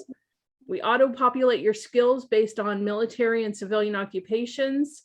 And then we match the skills that you have to the skills employers need. So think of a dating site, but for employment. So we've reversed that hiring process. If you want to learn more, I'm going to put all of my information into the chat box. Join me on a weekly walkthrough. I'll show you how to build a profile. I'll show you the business side of the house and let you ask the questions you have. Thanks, guys. Have a great day. And again, when you hear some of these things, reach out and see what it's about. I see Veterans Ascend post. It seems like every day or two, they've got a new partner with plenty of jobs. So check it out, see what kind of opportunities you can find. It's free, and you never know where you're going to have that door open for you. Oh, and speaking of some great programs, Jeff O'Neill is going to talk to you about 4Block. Thank you again, Bruce. Yeah, so I am also, in addition to my day job, a 4Block DC coach. So what 4Block is a 10-week military transition and second career course, which sounds daunting, but it's 1 weeknight per week. Here in DC, it's Tuesday evening, 6 to 8 p.m. on Zoom. Bruce, you're an instructor at 4 Block Virtual East. What, Wednesday or Thursday? Oh yeah, I also do that. Yes, 4 Block Virtual East / Jacksonville. We go Thursdays, 6:30 to 9. But it just depends on where you're at. Yeah. West Coast, you're all virtual. Well, right now we're all virtual, but there's all kinds of locations and different workshop facilitators. Yeah, and it's a 10-week course. You're with a group of 30 or 40 retiring or separating veterans in most cases.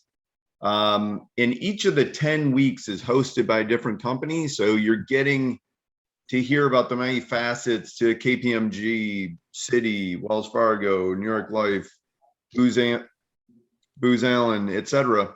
Beyond just sort of the client-facing one that you naturally assume or think of. So you're more than a few of the people going through it get hired at some of those 10 companies. And also they bring usually 4 to 6 members of their company, from senior VPs to across the spectrum, but many of whom are veterans, and you hear their experiences about working at a startup, being in a company where 2 companies merged, what they've done in those 10 years. A lot of great experience. And again, more than a few people going through it end up working at one of those 10 companies. Another one that comes to mind, he networked with the people like you're supposed to, who were from those 10 companies. He wanted to get into green energy. None of those 10 companies were in it.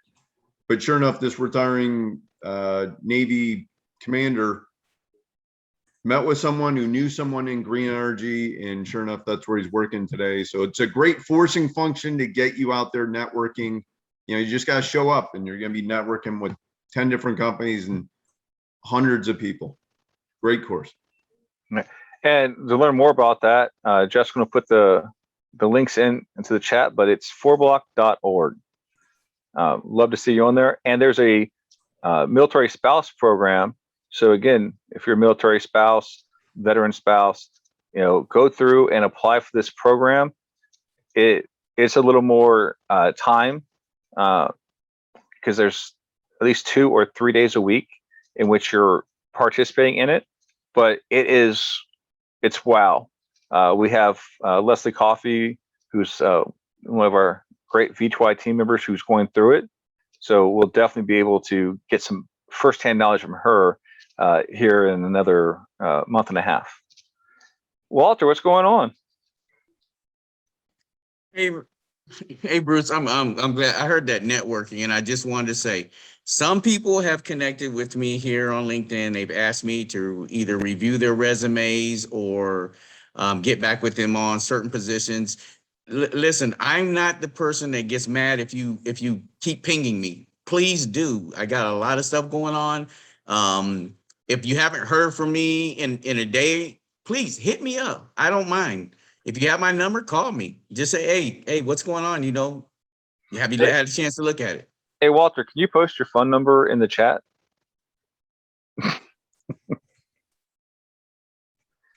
That was a joke, by the way.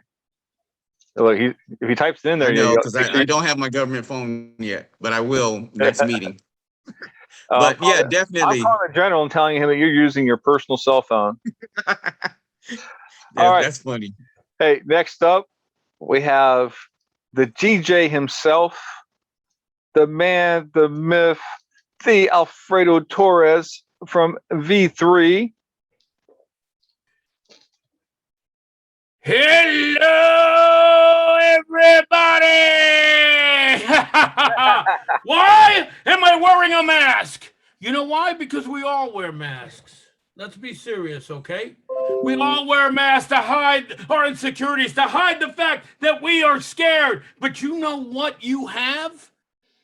You have state benefits to help you take off the mask.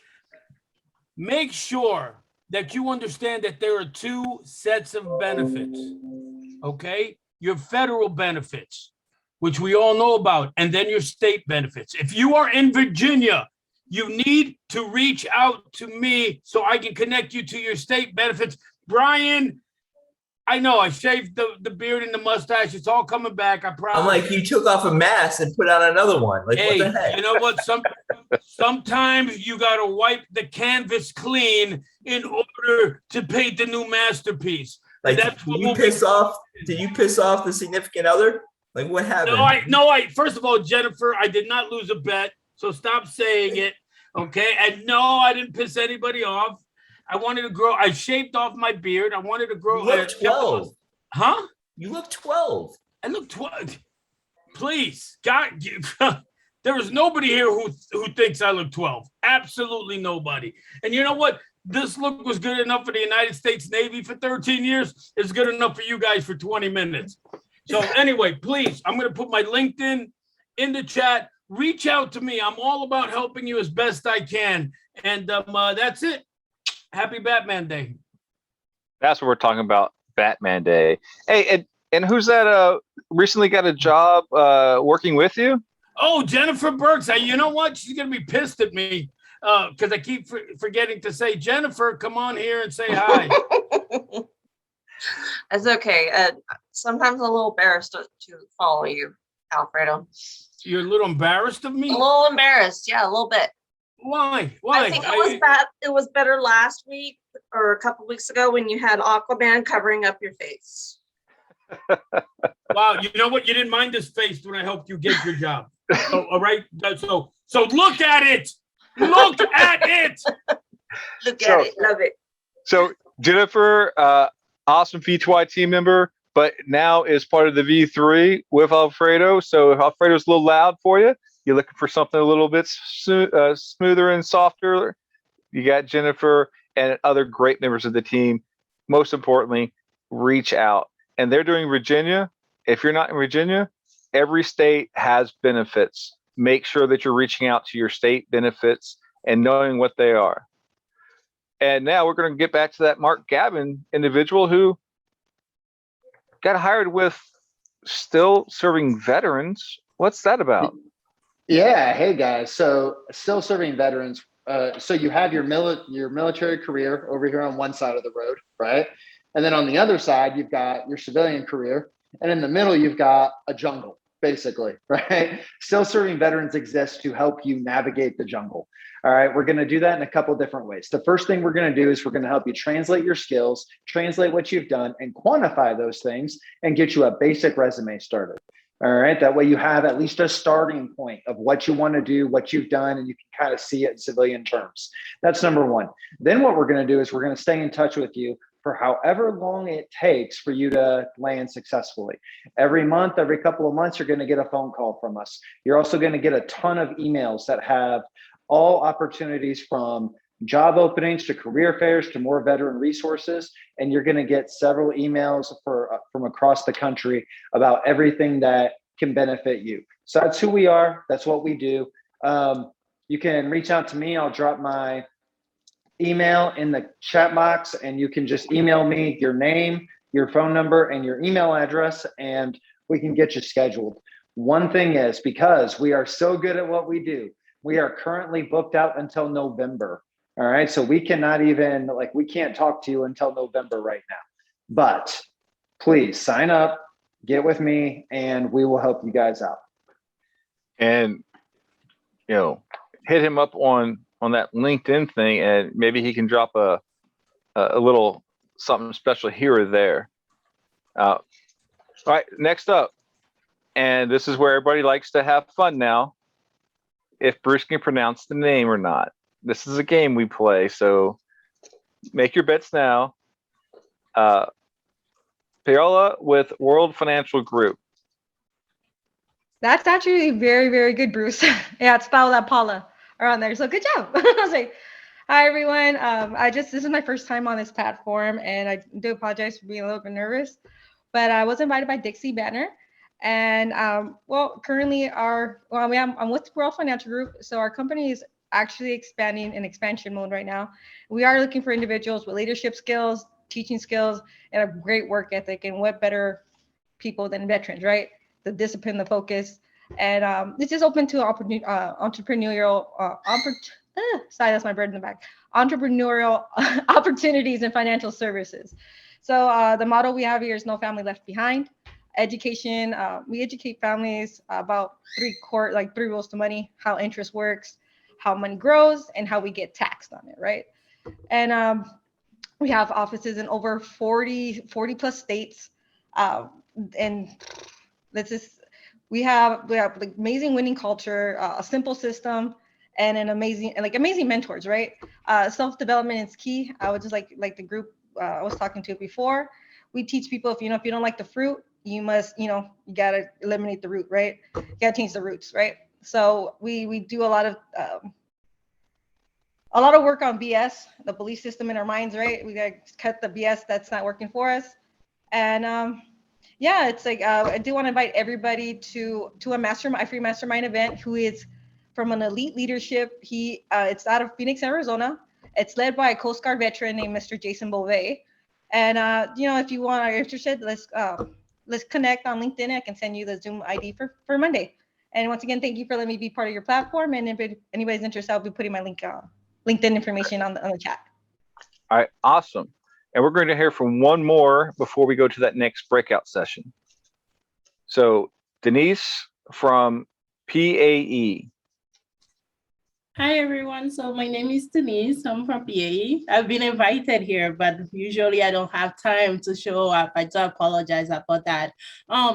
We are a government contract organization, so we handle a lot of government contracts.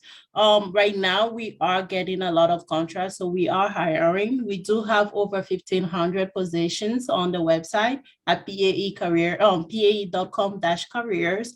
I would love to connect with anyone. So just reach out to me on LinkedIn. And if you do apply for any position, all I ask is you to send me the R number. And also let me know what are the goals or what are your goals for the careers you're looking for, and then we can talk. Thank you. All right. And I got one more because he has to hop off. David Kinnett, tell us about your program. Hey, Bruce, thanks for the opportunity. It's everybody can see and hear me, hopefully. I got to jump off in a few minutes, so thanks, Bruce, for letting me speak for a few minutes. Dave Kennett, Florida Transition Assistance Advisor, support across the broad spectrum of benefits, entitlements, counseling, resources. Federal contractor, work with primarily Guard and Reserve components, but I don't turn anybody away, never turn anybody away. Don't make you wait for services. I'll get back to you right away, and we'll work together. One thing that's unique about our program, we support service members, veterans, spouses, and family members across any transition point or period, from entry in service to separations, retirements, deployment cycles, significant life events, advancements, relocations, transfers, everything. And then veterans to any level, support veterans that have been out for 30, 40 years in some cases or more. And there's still things we can do for them. Particularly can be useful with people running into issues and obstacles with their benefits, entitlements, and work in the gray areas like we need to get them resolved. There's so many of us doing this. Bruce does it exceptionally well, and so many people here in Jacksonville, but all across the country. And this forum is great to get the word out on that. So thanks for the opportunity. I was in the chat earlier. So if you keep the transcript of the chat, best way to reach me is 904-790-1630. And I look forward to linking up with everybody through LinkedIn if you need help. Thank you, Bruce, and everybody. All right. Now it's time for Brian to get us to our rooms. Again, the same thing goes. Now that you got it great first time, we expect nothing more than a even better second. And Brian has the floor. Yeah, we have one more. Nicholas Boosie is here from Leaf Home. So let's have him talk real quick. Hey, thanks, Brian. I appreciate it. Thanks for saving the last minute conversation for me before we go to this breakout room. Yeah, look, my name is Nick Bussey. I'm on LinkedIn. I've talked to probably some of you before. I'm with Leaf Home and Leaf Filter. We actually have a few great programs with our company, and we're nationwide. So we're in Canada and we're all over the United States. Initially in 2020, we decided to bring in the military culture into the company and do anything we can to not only keep employees who are veterans fully engaged and happy where they're at, but how are we going to transition people into our company from the military? And we did just that. We have a program with SkillBridge in almost every single state in the country. And that's with 2 roles. And I'll talk about those in our breakout sessions. We even move into a little bit of IT work in there. We are also with Hiring Heroes. And we do have our own military spouse program that's for direct hire across a few different roles within the country. And we started in 2020. We've probably racked in just over 100 people who are through a program and hired. We have a very successful. I know that transitioning is so stressful that, you know, we don't know if we're going to get an offer letter or if things are going to go the way we want. And we're nervous. Financial hardship can happen. We make it a really easy process. We are very transparent when we talk to you. It's about location and role and see where you fit. The date in advance, as far as 9 months in advance from you even getting out of service, we can get you going. And we're about a 95% success rate with offers. So learn about us. I dropped my link inside the chat. I'm on LinkedIn 24/7. I will be in your breakout room. So if you guys have any questions, let me know. Take advantage of these programs as soon as you can. And let's get you a spot. Let's get you going so you can eliminate that headache. Thank you. Awesome. Thank you very much. And I'm just making a final movements, and then we will get into our sessions. Justin, can you give the rules for naming conventions before we go into the next breakout? All right, Brian. Please use your first and last name for this event and add the following. Put before your name a R if you are a recruiter. Put a C if you're a career seeker. Put an E if you work for a college or university or are working with education. Put a V as in Victor for Veteran Service Organization. Put an S if you are a supporter. Put an SB as in Bravo if you are a spouse business. Then put a VB or Victor Bravo if you are a veteran business. Back to you. All right, well, let's give everyone a few seconds to do that, and then we will get everybody into their rooms. Again, this is all randomized, so if you land in a room that you met 2 people before, well, you get to spend a little extra time with them. All right, so that's lucky for you to strengthen those relationships. All right. Hopefully you all are enjoying the event so far, and there's a lot more to come. So with that being said, go to your rooms. So what I heard was we need to get you all in the room together next time. And I'll also say that, you know, I don't know when the last time me and Alfredo were in a room together. I think Brian said. You know, if we do that, it's going to be loud. Yeah, that's by design. And I'll tell you, last time that me and Alfredo were in a room together, Brian came in and said, hell no, this room is not happening. Like, I don't know how this happened, but no, this room was not going to be together. That's a true story. Oh, it is. Yeah, yeah, and I think he sent you away, Bruce, leaving me all alone and hurt and sad. I know, he's just such a meanie. Like, nope. I removed like 3 people from that room. Yes. All right. So with that, if you're not getting put in a room with someone you want to, it's all Brian's fault. You know, I want you to go ahead and send him a message saying, how could you? How dare you? Why? But message your congressman, and then I'll get to it. So good for you. So right now, I want everybody, if you are a education or a resource that I did not get to call on yet, please send me a DM, and we will make sure you get called upon. And while we're doing that, after our next breakout session, anybody who has transitioned within the last 100 days and anybody who will be transitioning next 100 days, you're going to be going to give your professional introduction, your 30-second spill to the main room. So I just want you to be aware of that. I want you to plan. Yeah, I already see a couple of y'all like, I'm dropping off. Not going to happen, but I see you. You can't drop off. You can't do that because I see you. And if you do it, I'm going to hunt you down on LinkedIn and I'm going to say, I know you didn't do it.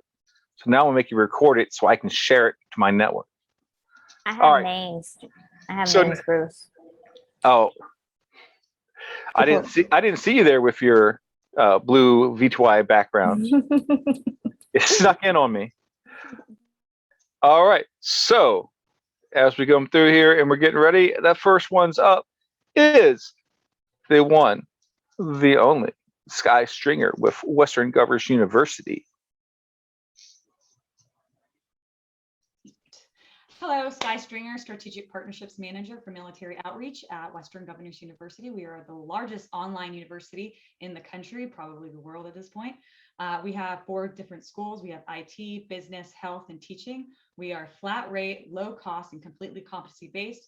Competency-based means that you come with your knowledge. The schedules are all on your schedules. You're not going to be staying up until 3 a.m. trying to get that essay in at the last minute. We are fully regionally accredited.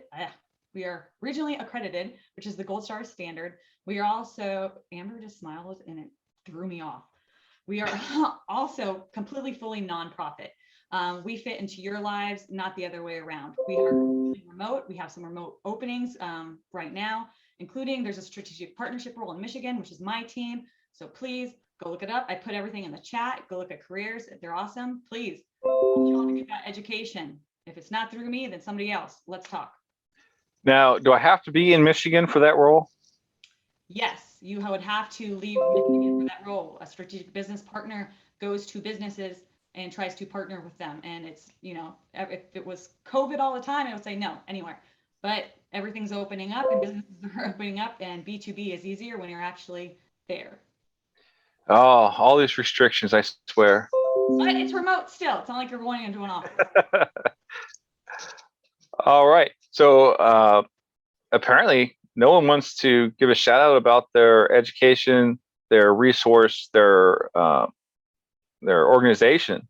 Can I go, Bruce? Of course you can. Thank you. It is the one, the only, from Oceanside, California, aka Camp Pendleton. It is the Marine Corps spouse and just awesome person by herself. The one, the only, Hyra. Hey y'all. Yes, I am the spouse of a lovely career enlisted Marine, still stuck here at Camp Pendleton, but better than 2-9, I'll take it. But what I want to talk to you about is I am a certified rehabilitation counselor, specializing in working with veterans across the spectrum of disabilities, not just mental health. I want you to understand the functional impacts of your disability. That's that VA rating of yours and the services you're eligible for. That includes in higher education.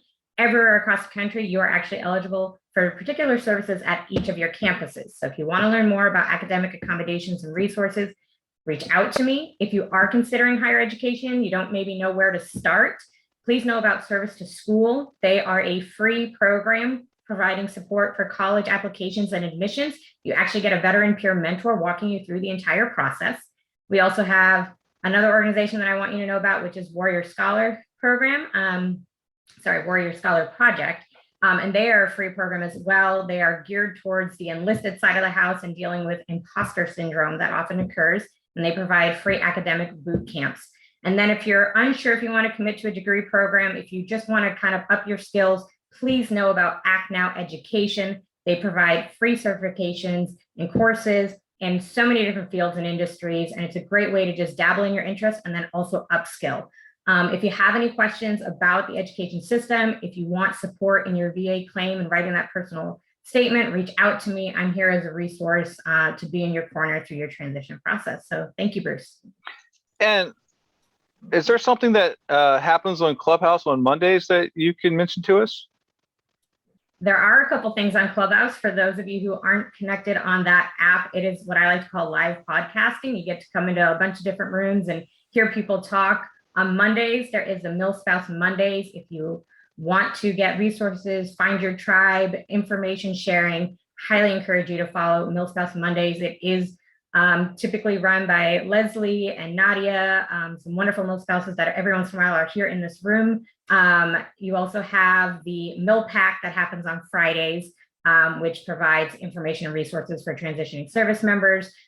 So if you want more information on Clubhouse and how to find these military-friendly rooms that are here to support you, please let me know. And then again, as a Mill Spouse, know about V2I's Mill Spouse events as well. Watch out for their quarterly events dedicated to those of us on the Mill Spouse side of the house.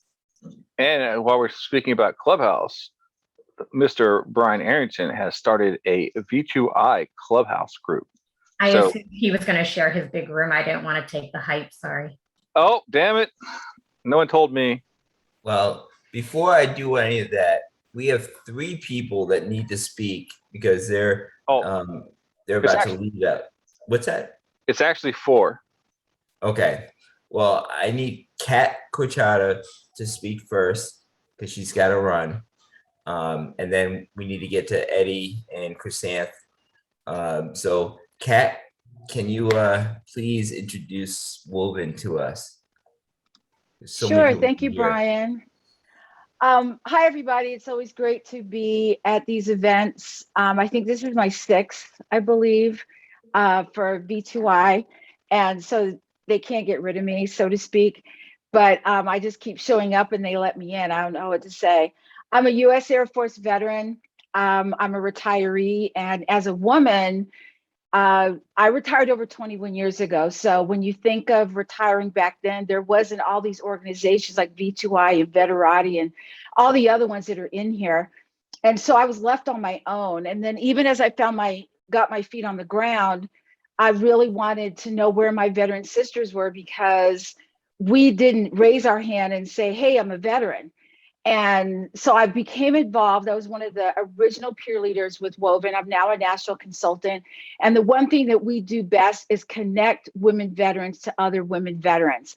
What we have found is that when women are connected with a network of other women veterans, they tend to prosper in their work life, in their home life, in their personal life, because you have other sisters to talk to. No offense to my male counterparts at all. But it's free, totally free. We also, for any woman who is transitioning, we have what's called our Bridges program, where we actually connect women who are 18 months to 2 years out of getting out of the military. And you have one of those battle buddies with you that have been done that, been there, done that. So if you're retiring, we're going to hook you up with someone who's been there and has retired and could take you through that process. And I also have a podcast called Sisters in Service. I'm always looking for anyone men and women, to tell their story if you're with an organization that helps veterans, or you're a woman entrepreneur and you're also a veteran. I'm always looking for those stories so we can tell, put it out there, what it is you do and how you go about doing it. And we're here to celebrate all veterans, but to the women. That's all I got to say. Thanks, Brian.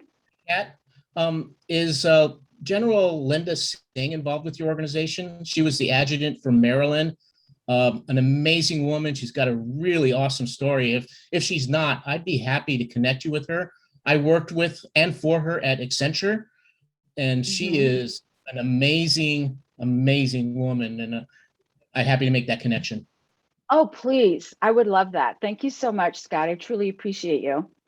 And that right there is the beauty of networking. It's not who you know, it's who people can help connect you to. So, don't be afraid to ask that question. Hey, do you know someone? And like Scott just did, hey, I'd love to introduce you to this person if you don't know them. Make sure that you're doing this. This is how you build your network, how you grow and actually have meaningful connections, not just numbers. So Scott, awesome. Kat, I know once you get introduced, wow, you guys are going to make something happen. So next up, everybody, before you leave, make sure you're taking photos of what you're seeing and selfies, That way you can post it on your Facebook, on your LinkedIn. You can tag Vets Industry. You can tag the volunteers. You can tag the people that you're in breakout rooms with or that are on your screen. So we can actually show some love to your posts, and you can show that you are at an event for professional development. And you got to speak to recruiters and mentors and veteran service organizations, and that you're doing things to better yourself, to make yourself available, which will just bring you in better light for opportunities that are out there. So make sure you do that so you can associate your name and your brand with positivity across these social media outlets. So just want to say that before anybody leaves, make sure you're taking pictures and posting them.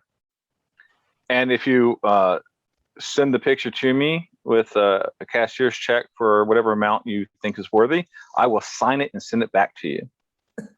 Now, anyway, please don't do that. I think we got Lego Man on here. Is Lego Man on? He is. Hey, what's going on, guys? How you doing? Hey, Eddie, how are you? Good. Lego Man's actually tucked away. I might be able to grab him real quick. Let me see. He came out last time. Remember, it's all about helping to build your personal brand. So Eddie is Lego Man. Yeah. So is that V2I Lego Man? That is. That's the V2I one. See, he's got a shirt. So if you all want a shirt, be like Lego Man, y'all can get these. We can post that in the chat. I'm just saying. Hey guys. So Eddie Cervantes here. I'm actually still on active duty roles. I'll retire October 31st. I'm on my transitional period right now. We eventually go on terminal leave. And I actually start my first day on the job Monday with Integris as a military talent sourcer. So I'm pretty stoked about that. It's a great team. I'm remote. The hard work, the front load work paid off. So I was able to secure that. I'm really excited. I'm looking to build a skill bridge there with them. Then the semiconductor industry, dealing with a lot of advanced material science, something very, very new to me. But I'm excited about what they're going to do. And so other than that, I am here to help people out, my transitioning vets, spouses, any type of transitioning advice. I mean, I went through it 12, 14 months ago, still going through it. We'll continue to go through it. I've gone through the ups, the downs, the big companies, the small companies. I went through SkillBridge, VA claim, filing that early, the whole nine. So if I don't have the answer, I'm sure that I will have someone in my network that I actually met through here, Veterans to Industry, when I first joined many, many months ago. So I got some information. I don't have it all, but I got some advice that I might be able to share with everyone if you're interested. That is awesome. And again, we always love to share success stories. And it's all about using this platform to make the right connections, to find the right college, the right certifications, the right employment. It's all about helping you get to where you want to be. And no one's transition is the same. If it was, it would be so much simpler because we could just cookie cutter everything together. But it just doesn't happen that way. So Eddie, make sure you get some rest tomorrow before that first day on Monday. And I expect you to be hiring from the V2I group very soon. So Eddie, brand new, talent acquisition, he needs to hire some people. So make sure you're reaching out to him and is like, hey, I'm looking for employment. What can you do for me? And we have another individual who's been patiently waiting. And I got a chance to talk to her the other day. And there is a huge gap in trades, especially when we talk about utility linemen. So let's hear about those opportunities. Chris Ann? Hi, Bruce. How are you? It's so great to be here. Thank you. I can't see you. No, I'm going with the last breakout room chick's excuse, which is it's hair day. And so I've been multitasking, running back and forth. I promise next time. So hair day? Yeah, I know. Well, you don't want to see my beard right now either. That's really the reason. It's that, not the hair on top, it's the facial. Oh, goodness. Well, thank you so much for having me. I am thrilled. This is my first Vets to Industry. event, and Monica Fullerton with Spouseling told me this was a must, and she did not lie. This is so fun and so exciting to see everybody and the resources and the support. So the reason I wanted to come and attend, and will be attending however many I can get to in the future, is my company, Lineman Plus Us, is we're a connector. We're not a direct employer, but the reason that the mission is to connect the veterans. We've got a podcast coming up, already have a podcast series called The Call Out. And one segment of the series is specifically dedicated to women, the aligned women in the industry, telling their stories. Some have been in the industry for 20 plus years. Some are still in line school. Some are just getting into it. And of course, being a chick myself, I have a special spot in my heart to really help bring more women into the industry. It's less than 5% are women, which there's no reason for it, especially in this day and age. A big part of it is a lot of people in general aren't aware of exactly what power linemen do. And then it's amplified even more when it comes to females. And so the reason I ended up connecting with Monica and Bruce in this whole space is because we're launching a second series of the Call Out, specifically dedicated to transitioning veterans to connect them with either line training programs or the multitude of power lineman jobs that are open out there. The utility companies and the contractors are begging for talent. Just within the next 2 years, conservatively, we need 10,000 to come into the pipeline and be in the field. And power utility is one of those anomalies that is economy proof, pandemic proof. Ain't no such thing as you're going to lose your job as a lineman. The only way that would happen is, God forbid, you do something really wrong. Otherwise, you're in it for as long as you want to be in it. And the idea to come up with this podcast series that each episode will have a male or female power lineman who is also a veteran, so can speak to what that transition is like, how it is so perfectly aligned culturally, structurally, community, to come into the industry. And it will also have a representative from the line training school and a representative from the utility who is not a PR person, who is not there just to spout information and then leave the veterans to flounder in a website. Those are the real live people with a name, phone number, and email who a prospective veteran candidate can contact directly, and then they will be taken by the hand through the process to decide if that's the area of the career path that they want to take. So we're excited about this collaboration. We have military folks, utility folks, training schools, all at the ready. We're going to have How about you on the other side? constant episodes coming through with information and connection. I'm going to pause, Bruce, so if anybody has any questions. Well, if you make sure you put all of your information in the chat, we will, at the end of this, in probably 2 to 3 days after we get done today, you're going to get an email, and it's going to include the entire chat.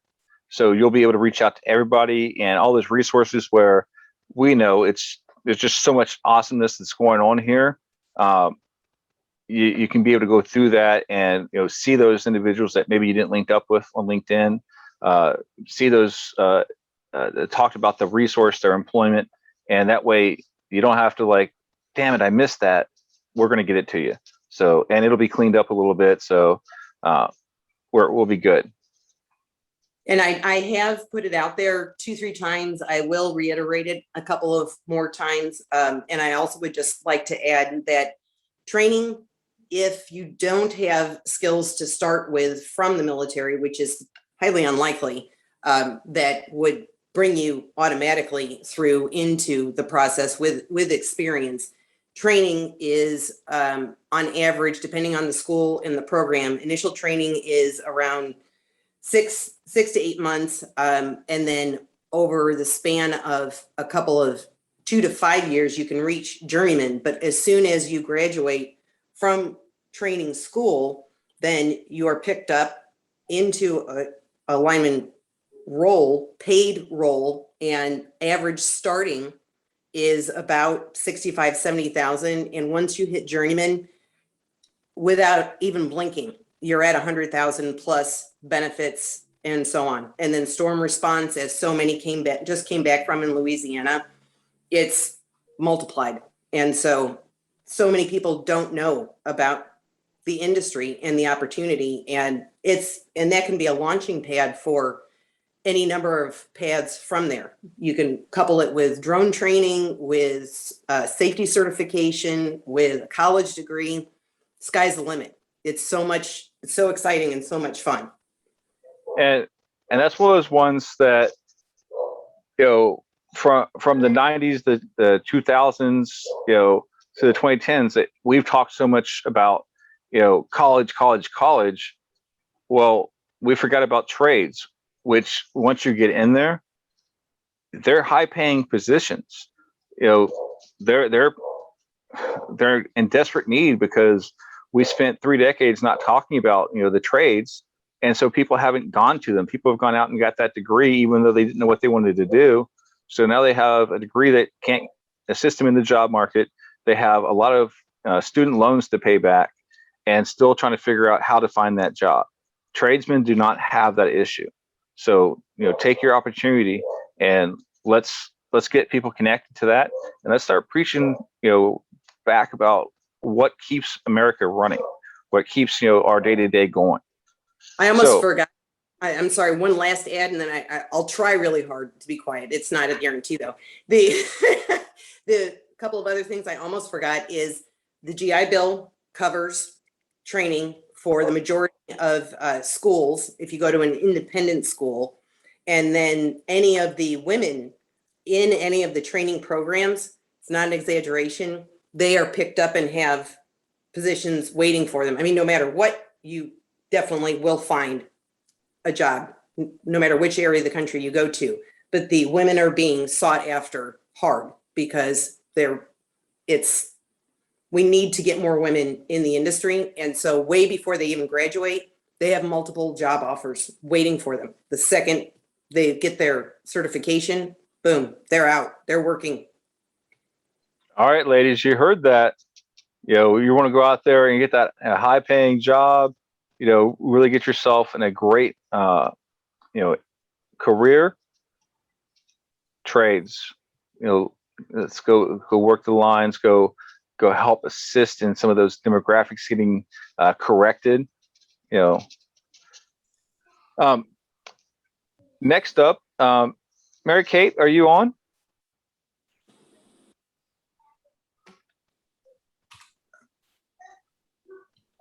All right, she either isn't on or she's hiding from me. So I'll harass her again in a minute. Next, we'd like to have Rosa talk about OWF. Hi, everybody. I'm Rosa Parra, in the Navy, active duty currently. So there's a program that not many people know about. It's called Operation Warfighter, and it is like an internship, but for the wounded warriors and people going through med board. So I myself am going through a med board. A lot of people get put in a situation where something happens. They get hurt on the field. They find out they have a diagnosis they had no idea about. They went to a routine checkup, and now they're possibly getting admitted, medically separated from the military. So this program, Operation Warfighter, is a program that'll put you into an internship similar to SkillBridge. However, the service member, can only intern at DoD agencies. So FBI, Homeland Security, stuff like that. And they also do not get TDY or TAD papers. So their command is still accountable for them. However, they can still have the opportunity to go to these internships because SkillBridge is available to people who are going through MedBoard. There's a whole bunch of waivers and processes and stuff. The Operation Warfighter is a little bit easier to get into. There's an application that needs to be filled out. Your primary care provider has to sign off on it. Your commanding officer has to sign off on it. And then you'll work with the regional coordinator to figure out what's available in your area. And then once you find that area, you'll work on hours. So the minimum requirement is that you have to be able to do 3 months in the program, 20 hours a week. So it depends on what your command wants. If they're willing to let you go all week and not show up to work, and then you're just, being accounted for and, phone mustering. It's really up to the command and the agency that you're working for, but it's definitely an amazing program and not too many people know about it. So a lot of people, they get injured or, they're sitting around doing these administrative jobs that have nothing to do with their career field when they could be getting experience and getting those resume wickets for them with the possibility of getting out. And it's kind of a win-win because even if you don't get out and you get to go back to active duty, you get fit for full, you still had that experience and you still weren't just sitting around doing administrative work when you could have been doing something else. So it's definitely an amazing program. I have a soft spot for MedBoardies. If anybody's going through the MedBoard process or LimDo and think they might be going to MedBoard, feel free to reach out to me. This is my first time ever being LimDo, my first time ever going through MedBoard, but I've definitely learned a lot in my research, and I'm happy to help out anybody who is on that short timeline like I am, having to figure things out, get things situated, and I hope the best for everybody. And let me know if anybody has any questions. All right, that's awesome. Hey, Bruce, can I just say something real quick? No. Thank you. For those of you who are going to a MedBoard, man, seriously, if Rosa's got some information, reach out to her. I went through a MedBoard. I didn't have anything when I got out in 2005, and that support and that knowledge of that somebody can help you kind of give you a heads up as you go through it is going to be incredible to help you navigate the stress of that MedBoard. So please make sure that you're reaching out to her for those things. All right. Thank you, sir. All right. Miss Emily Spencer, are you on? Hi. Hey, I heard you got a new job. What's that about? Hi, everybody. My name's Emily Spencer. I am the brand new program coordinator for Onward to Opportunity. Many of you who knew Anthony Bush, I am the new Anthony Bush, as I'm still being called. So, Bruce, thanks for having me, for inviting me. This is a tremendous event that you guys put on. So Onward to Opportunity is an education and training skill bridge. We have benefactors that fund Onward to Opportunity that provide transitioning service members, veterans, and their spouses with one certification. It doesn't go against your GI Bill, and it is completely paid for by Onward to Opportunity. We are supported by Syracuse University, and we provide 4 main education tracks. So we have PMP, HR, IT, and we have Six Sigma. So if you're interested in any more information on any of these programs, I'd love to chat. Thanks. And O2O, available to transitioning service members during their last 180 days, to veterans of any era, and military spouses. So, it's a great program. I think most of us have probably been to it if we've been out for a while now. And as you're getting ready to transition, it is a great way to get your certification for free. And not to mention the first week where they basically give you the best transition program on. You don't get it like you get in transition in TAPS. You get it where subject matter experts come in and teach the modules. You don't have one person teaching you for 3 consecutive days. That alone is golden. So please take advantage of that program, but make sure you have time to complete the work. Yep, you need to have the commitment and the time to put towards the coursework. The Onward to Your Career is a week long, and then on towards the end of the week, we have over 50 employers and recruiters that come in to help you with your interview skills, and also talk to you about roles and jobs that are currently available, as well as being able to refer you out to any other recruiting or job position openings. All right. And if you send something to me and I haven't got to you, you get a quick couple seconds to give me a shout out before Brian puts us back into our next breakout room. Yeah, I'm pretty much ready to go. All right, let's do this. Just Justin, can you give those who don't have designators before their name a quick rundown? Yeah, Justin, just put that in the chat again. It's right there. So real quick, if you don't have one of these before you, let's go ahead and get yourself renamed, and let's get into that next breakout session so we can get as many of these breakouts as possible, because I know that's what you want to do. All right, watch this, Nathan.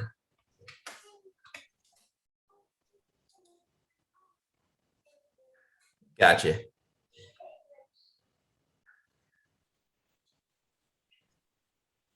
All right. All right. Well, hope everybody's done it. That being said, go to your room. Time you remember, it's the time I'm starting it as well. Yeah. Hey, so real quick, while we before we get started, and again, if you are transitioning in the next 100 days, or you have transitioned within the last 100 days, send me a direct message letting me know where you're at, and you will be getting called on to do your professional introduction.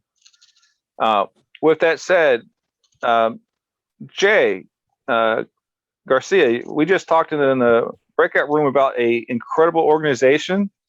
You want to tell us a little bit more about that?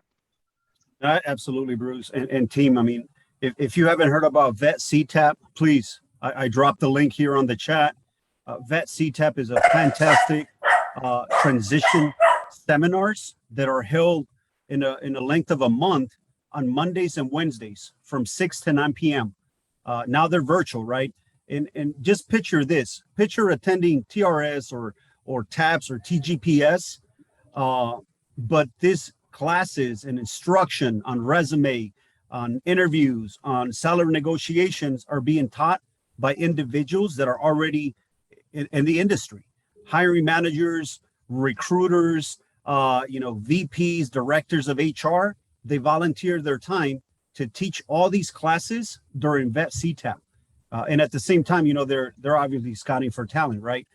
So it's a fantastic course, Vet CTAP. It's one of those 44,000 nonprofit organizations that are out there, but this is a great one.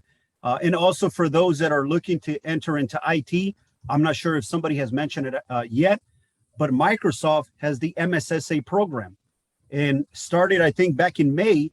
Now it's completely free. They're not taking the GI Bill anymore. Now it's completely free. Microsoft Software and Systems Academy, please, another great program that is out there. Thanks, Bruce. Thank you. I didn't know Microsoft went to free, so that's even better. I didn't know that either. Hey, I'm in the course right now, actually. Currently, I've got 6 weeks left of it. And yeah, the course has been definitely revamped from what it used to be.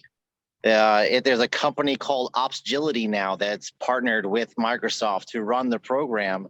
And the way it used to run is they used to use your GI Bill, and they would have college courses. Now, the only fallback of not having to pay for it, you're not getting college credits anymore. But they do give you vouchers to take exams for the 900, the AZ 900 and the AZ 104 exam. So it's a lot of information. It's a full-time 17-week Monday through Friday for me on the East Coast. It's 9 to 5 to almost 6 o'clock every day. So, and it's worldwide. We got people all around the world in the same classes. And they used to only do the course twice a year, but they're doing a lot more now. So it's a lot easier to get into the course, which is even better for everybody. Right. There are prerequisites for it though, too. So I'll tell you, that is a great update on a fantastic program. For everybody who's talking about, the whole IT, give them a look. Make that decision for yourself. And as far as the Vet CTAP, I will tell you, that is the program that I went to that actually taught me and explained to me all the things that I needed to do to actually transition. I went to the TGPS, the retirement seminar, whatever you want to call it, twice. Both times I left because it was just pissing me off, and I didn't learn anything from it. But I went through, and that's the course. So again, invest your time, really get taken care of.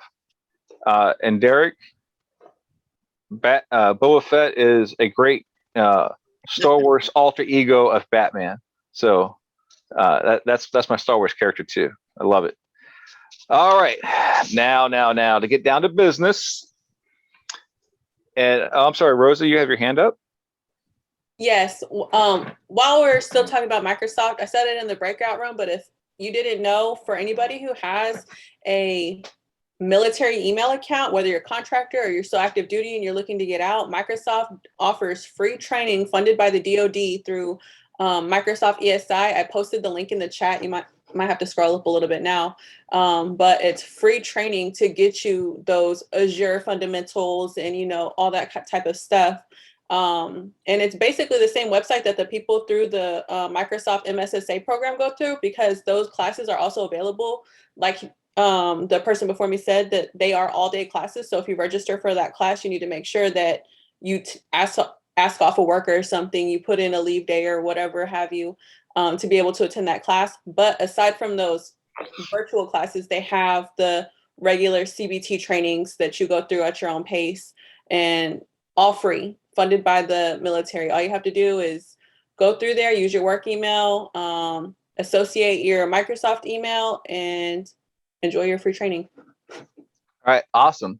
Hey, Bruce, can we make sure that all employers and veteran service organizations and education have gone as well? If there's any that came in late.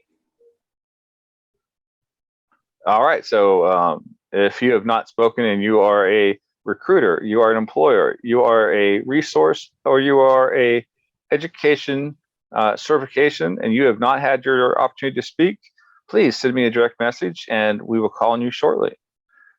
Raphael. Yeah, just to add on to what Rosa was saying about that, those exams, it's not just AZ 900 and 400, which is like the fundamentals. There's a bunch of them on there. There's a guy by the name of Eric Dunn. He wrote out a perfect tutorial on how to do it. So if you connect with him, he'll be more than glad to, or you can see it on his post. Not only, in addition to that, those vouchers, like you can get more than one voucher, right? So if you fail, you fail the test, they'll give you another voucher, and it's still free. So if you're still in the military and you got access to your .mil account, take advantage of that. All right. And if you can grab his LinkedIn URL and drop it in there, that would be awesome. And then send him a message and saying that you mentioned him to the V2I team, so he should be getting a few hundred connection requests, just to give him that warning of like what's going on here. All right, well, within 44 days. Say what? Raphael's within 44 days. Oh, we'll be hearing from you again shortly. Walter. Yeah, hey, I just want to let everybody know I just dropped two flyers in the chat. One of them is for CMA, Centurion Military Alliance. They're going to be doing their program here on the 23rd. It's going to be an in-person. if you're in the San Antonio area, please come out. It's a great program to help you transition. Bruce can probably go in a little more detail on that. And then we're going to have a resume roundtable on the 21st, and anybody can attend that. It's a Zoom, but there'll be a bunch of resume professionals in a whole bunch of different rooms helping people. You can go into whatever room you want to go into, federal resume, civilian resume, so on and so forth. So I just dropped those in there. Please look at the flyer if you're interested. Sign up. All right. And just so you know, all of our recently or about to transition service members are about to give you their professional introduction. So recruiters, veteran advocates, resources, listen up. And if you got some tips for them, definitely make sure you connect and you send them some messages about how you can help them give a better production. And Raphael, since you're still up there with your hand raised, we're going to go to you first. He's got 44 days before he transitions. Hey, good afternoon, y'all. My name is Raphael. I'm a 22-year Army IT and cyber vet, relocating to the San Antonio region. Just looking for opportunities in that area. I know there's a ton of them, and I actually was supposed to receive an offer Friday, but my TS lapsed. Obviously that's unfortunate, but it's kind of, you don't really have access to those systems to, see it yourself. You got to take the word of other people. But nonetheless, still looking for opportunities in the San Antonio region. All right. And great thing about being in San Antonio, we've got Walter right here to assist you in getting connected. He's got a lot of great resources, everything else. So make sure you guys are talking. And you've got the key mentors, the LinkedIn Mill City networking events. And yeah, they're called Military City for a reason. But next, we're going to go to Ryan Leonard, who has 30 days left. What's going on, everyone? My camera isn't working, so sorry about that. But I'm currently in Hawaii right now. I'll be moving to the Dallas area at the end of the month. Transitioning once again. I'm a reservist, so I'm coming off active duty again. I've been really targeting some GS jobs in the Dallas area, specifically with FEMA. I've applied for some emergency management specialist jobs, as well as budget analysts and financial management analysts.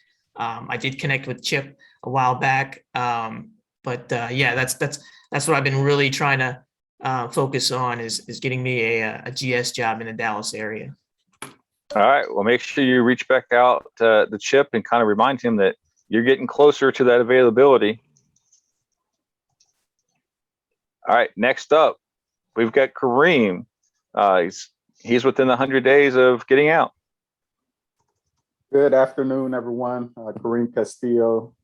I am within 180 or 100 days of getting out the Army after 23 years of service. I'm no longer seeking a job. I'm here to give back to the veteran community. I'd like to thank Jennifer Burks, Richard Moore, Dan Collins for helping me throughout my job search and being there for those last minute tips prior to my interview. That's all I have. Thank you. Where did you land? I didn't catch that. Where did you land? So I'm currently Not reaching out yet. to, no, I'm currently reaching out to all my points of contact, everyone who helped me in my job search. Okay. And I want to notify them first that I did Fair find enough. a position, so that way once I do make that, I'll find out when it's LinkedIn official. right. Right. As long as it was in Virginia. It is. Good. Jennifer, make sure to count it for our numbers. Jennifer Alfredo, we kept them. And V2I gets counted too, because all the people that got on the job is from V2I. Yeah, make sure it gets counted in Northern Virginia, not Alfredo's region. Yeah, that's a different Virginia. All right. Calm down. We've got other people that need to give this professional introduction because they, unlike Kareem, are still in the job hunt. Next up, we got Jake. He'll be transitioning out in less than 60 days. Hi, everybody. Glad to be here. I'm Jake Jablonski. I'm currently, like Bruce said, still active duty. I'll be transitioning out at the end of October, and I'll be transitioning to the traditional National Guard, Air National Guard up in Michigan at Battle Creek. So I'm a munitions maintenance officer with experience in operations, logistics operations and supply chain management. Looking for work in Chicago, that's where I'll be moving to. And specifically, I'm interested in similar jobs in supply chain management or project management in either the manufacturing or supply chain world. And I have just completed my master's degree about a few months ago through King's College London. I'm an Air Force Academy graduate. This is my first V2I event. I've really enjoyed it so far, and yeah, thanks for the opportunity. All right, awesome. Scott, Rifkin, if you shoot me a message on LinkedIn, I will get you that background for you.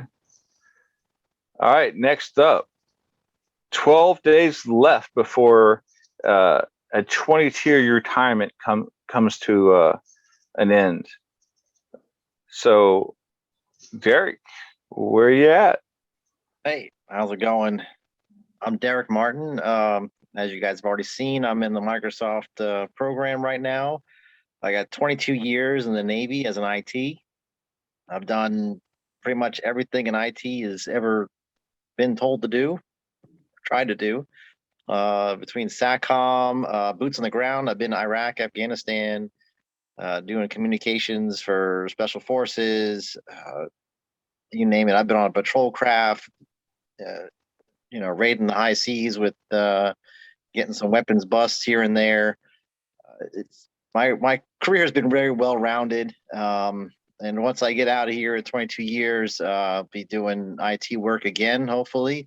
I'm still working. I'm in the Hampton Roads area, looking for either information system security manager, was the role I currently hold right now, cybersecurity, network administrator, network design, all that.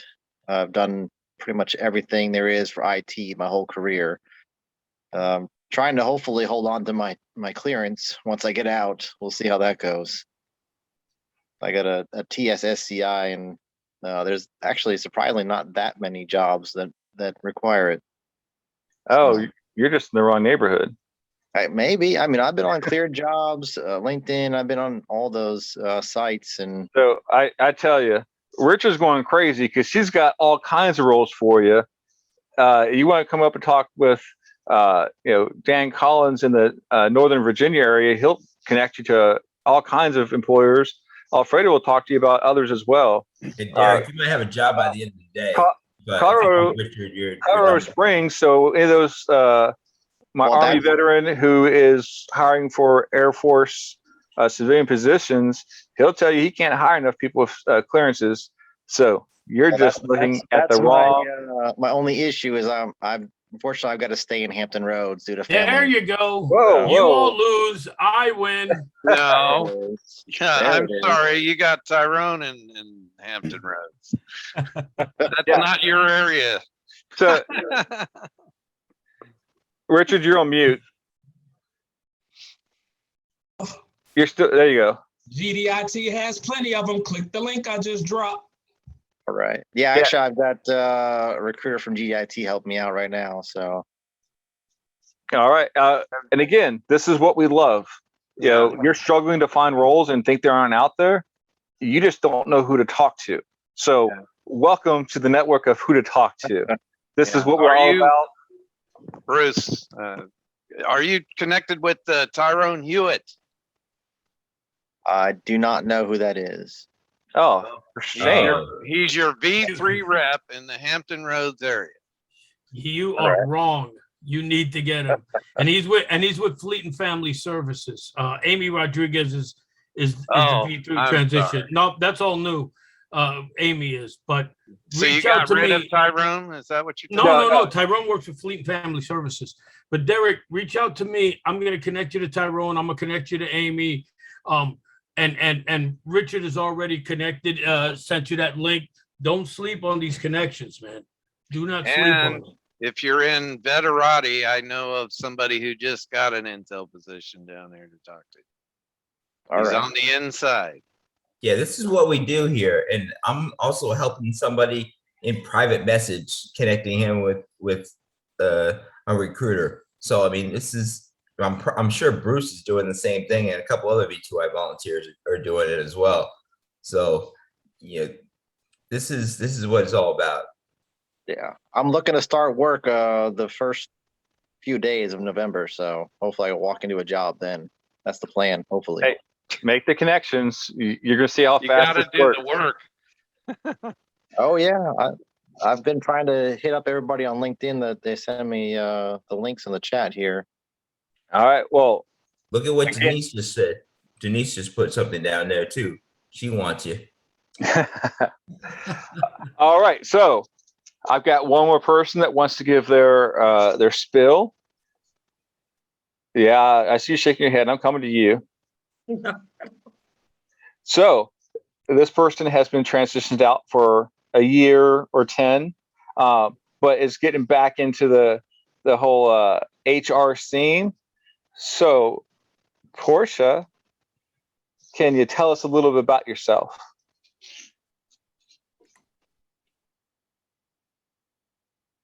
You're on mute. Oh, there you go. Hello, everybody. I'm Portia. I thought I wanted to try this 30-second commercial again, and then I got cold feet, but here we go. Yes, my name is Portia Beal, and I separated from the military, from the Army, the Great Army. I am an HR professional. I just graduated with my bachelor's in business administration with a concentration in HR. I am pursuing my MBA and some certifications, PHR, and those of such. I really enjoy what I do. I had tried a lot of different things when I got out the military, but HR is dear to my heart because I love helping people. I would love for you guys to follow me and connect with me on LinkedIn. I am updating it currently because I plan to connect with a lot of people and just, try to help veterans while I'm also trying to, get connected and get a position. I'm located in the San Antonio, Texas area. And I do have an extensive background in HR, military HR, but I've also done a lot of admin even before the military. I worked in a call center and did customer service. So that is my spill. I thank you. This is my first V2I event, and I absolutely enjoyed myself.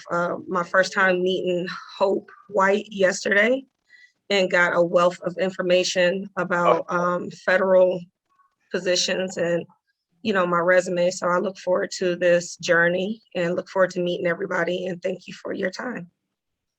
All right. See, nothing to be scared of. We're a friendly bunch. Welcome to the follow-up. Wait till you have connection requests this week. then see if you thank us. Wait till we get to happy hour here in an hour or so. Josh, you got your hand up. Yeah, I do. Just wanted to give a quick shout out to you guys. This is my first veteran to an industry event. I've kind of already started my transition, but this was awesome. And if anybody know any transition members over here to the great island of Oahu, Keller Williams and I would love to serve them, helping them get housing. Housing is a incredible, difficult thing to get over here. Even living on base is very, very difficult to navigate that process. So we'd love to serve them. All right. It's always nice to have people on the islands taking care of us. because I've heard some of those stories, and my oldest daughter lived in Hawaii for a couple of years. So we have that. Bernard, I see you have your hand up.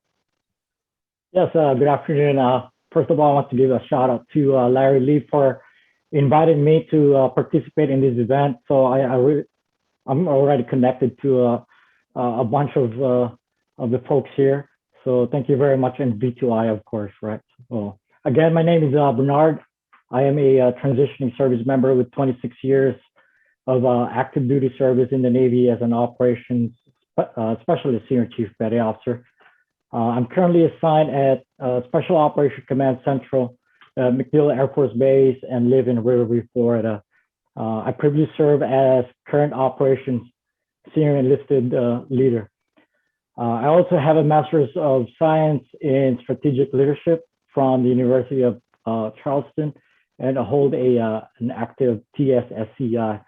I'm looking for an opportunity to work in the business to business operations. So that's my my main goal as of now. So again, happy to be here, and a pleasure to meet everybody. Thank you. All right. Bernard, do you know about Vets on Tap? I'll say again. Vets on Tap? Never heard about that. All right. So it's another veteran networking event. We just had one this morning at a coffee house on the 28th of the month.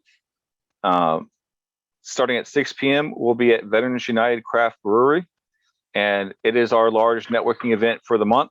It's free.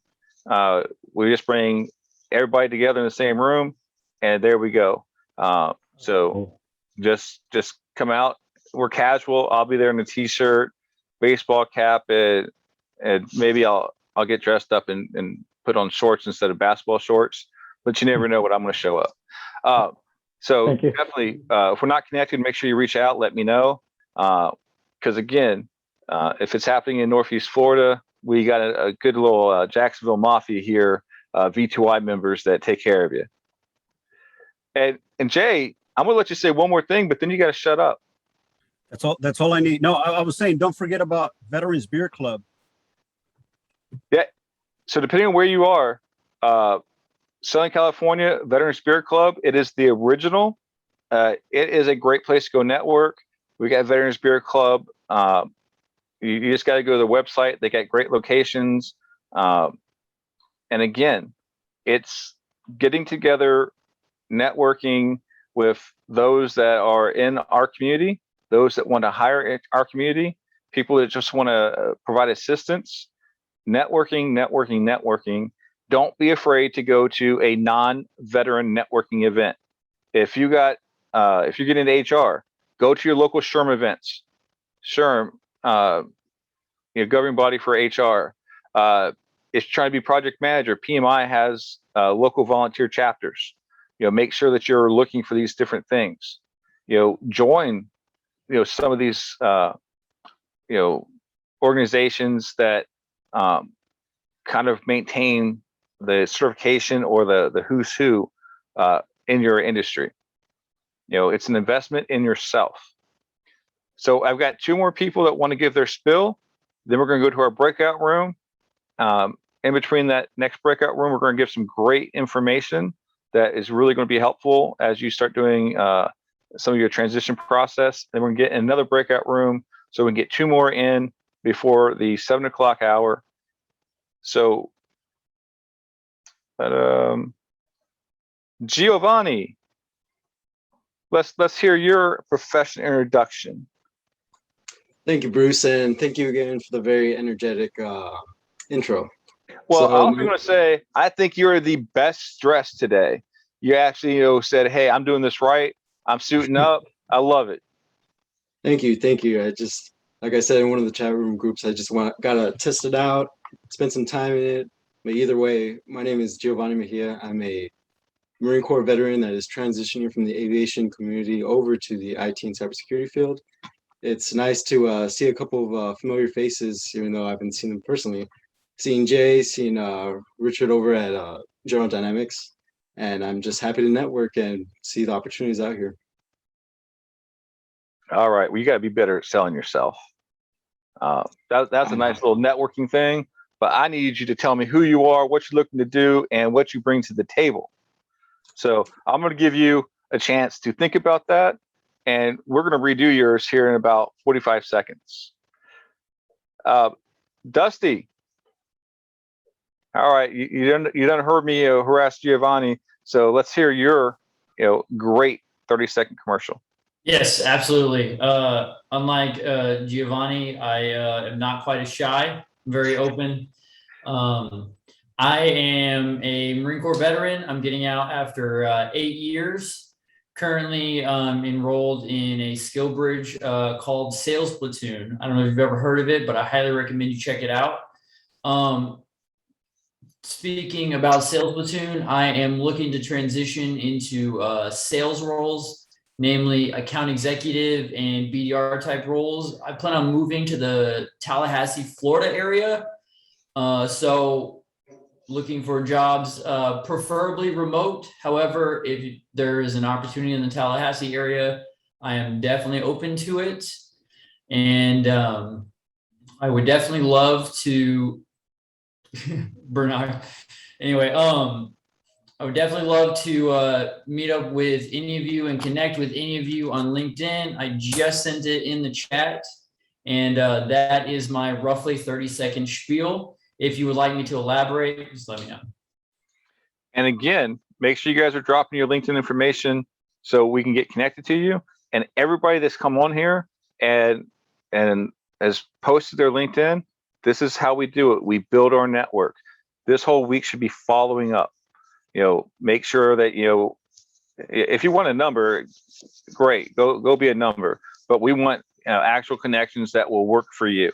So that's the emphasis on connecting with a purpose. When you network, we network with purpose. And with that, Giovanni, are you ready to go for your second time? Let's do this. All right, everybody. Once again, the one, the only, the best dressed man wearing the suit, the tie on a Saturday morning, afternoon, evening, depending on where you are, Mr. Giovanni.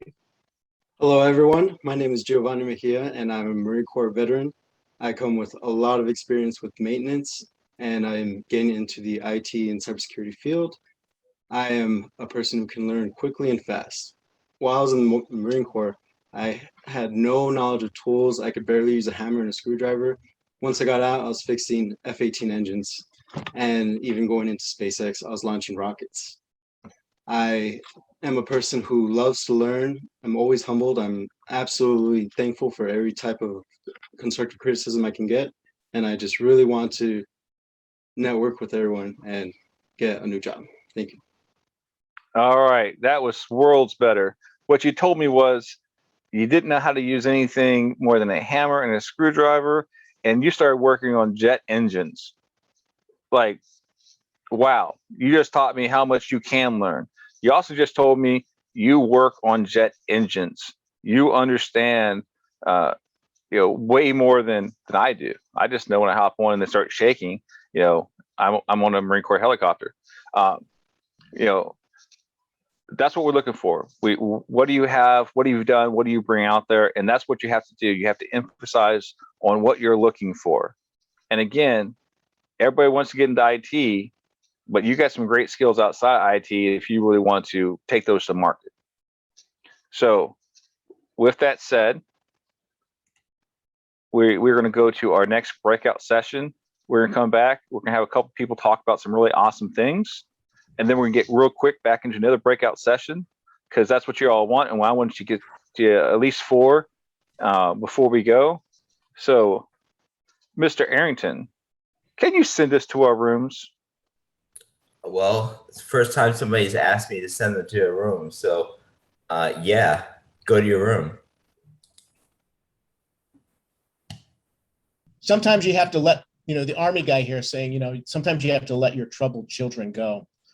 Hi, Nadia. All right. So welcome back to the main room. We have a couple individuals who've hopped on for the first time this evening today. So one of those is the one, the only Nadia. So Nadia, say hi to everybody. Hello, everybody. I'm so excited to be here, but more excited than I am to be here. I'm so excited you are here. If this is your first time, yay! You made the right choice of where to be to invest in yourself. And real quick, what is it you do, Nadia? I am a HR professional. I have worked in the federal sector. I now work in the private sector, HR, and I'm in school for my master's degree for industrial and organizational psychology. Blah. I'm also a mill spouse. And so my biggest thing is being able to help and support mill spouses as their soldier or service member is going through transition, because everybody's a part of the transition process. And so that's like been my mission for the past couple months now, is to try and help people along, help spouses along, to find out what they're passionate about and where that career path ends for you. And I'll tell you, that's what it's all about. Military transition is not only the service member, it is the entire family. I will tell you, for the military spouses out there, your service member is afraid, concerned, and doesn't want to admit that they have this fear of taking the uniform off. You need to learn as much as possible so you can make sure that he or she is doing all the different steps that aren't well, I'm not going to file a VA disability claim because I'm not really that broken. No, the answer is no. Everybody needs to file a VA disability claim. Don't just go to the VA office to file that. Nothing against them. They will help you file it, but they're not going to talk to you about all the different things that are connected. Again, Jane's not on here today, but Jane Babcock is awesome. Hyra, again, she can get there with you. I know Alfredo, myself, and so many others will help talk you through the process. And definitely before you file that claim. Is Mark Blake here? Mark. All right, so maybe Mark decided he didn't want to hang out with us anymore because he's like that. So I'll tell you, before you file your VA disability claim, make sure you take care of your civilian life insurance. Don't wait till you're 100% permanently and totally disabled. Bruce, I can tell you, to use an example, several years ago, it was probably 8 months before this retiring Master Gunnery Sergeant at E9 in the Marine Corps. So he's retiring. So, about 8 months out, I said, as part of a financial plan, locking in life insurance because your SGLI is again 120 days after you retire. Let's get our foot in the door and then we can build on that. But get to Bruce's point, get you underwritten before your VA disability rating process starts. And he said, yeah, I got a million things going on. So we ultimately don't end up sitting down again until probably about 2 years later. He's established in his second career, things are going well. But so we do go through it at that point. But it turned out he had started going in for TBI studies, and bottom line is there's some windows that close. So there's some options available, but he had blown past the SGLI ending, the ability to convert it with no underwriting, the ability to sign up for VGLI at a minimum within 240 days of retirement. And so, great things we can do on the investment side, but on the insurance side, to Bruce's original point, he waited too long and windows got closed and those don't open back up. And as long as we're talking about different windows and different programs, I'm not here to tell you SBP is good or bad. I'm not here to tell you VGLI is good or bad. I'm telling you, you owe it to yourself and your family to talk to at least 3 different financial advisors. In Bruce's opinion, I wish someone would have talked to me before I transitioned and really explained the SBP program. I personally think it's something that should be disbanded, gone away with, and it actually hurts those that retire more than it will ever help. Bruce's opinion. VGLI, by the time you need it, it's really expensive. So I highly encourage you to find that civilian life insurance. And the younger you are, you can go ahead and get on that one. Again, financial decisions that could last a lifetime. SBP, I didn't know that in between your second year and your third year was when you had an opportunity to opt out.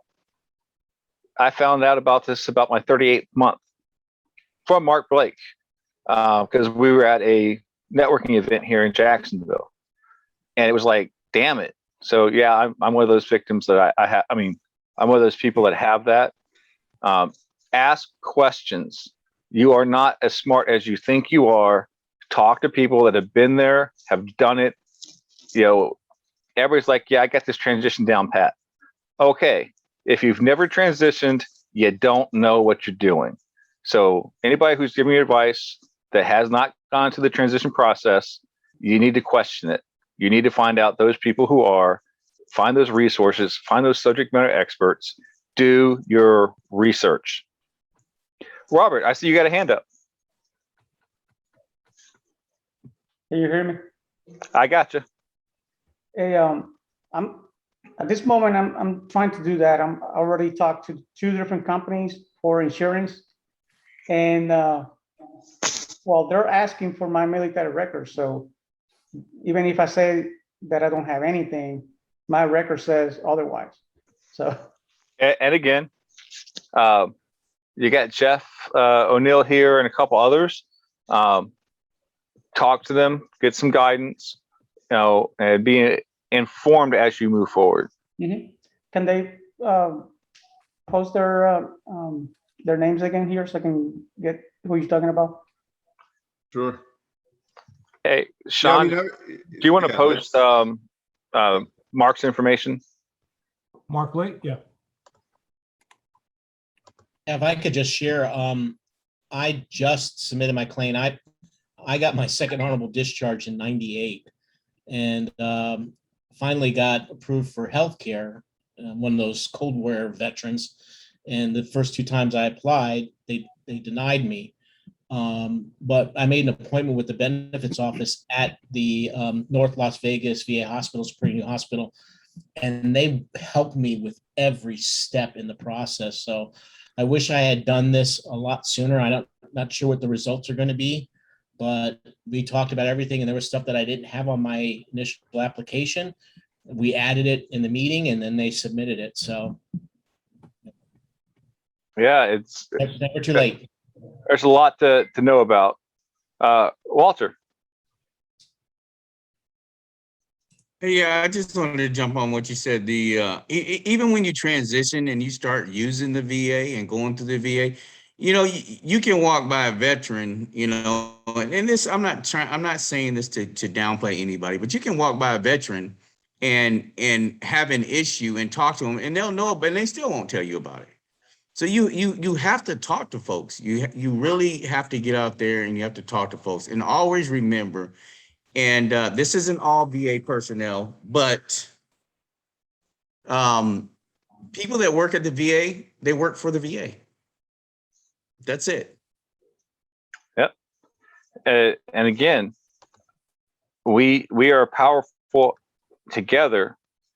You know, and when you get out there and you're that one person left out there alone, you know, it's one of those ones. We go out in fire teams, we go out in buddy programs. We don't go do this by ourselves.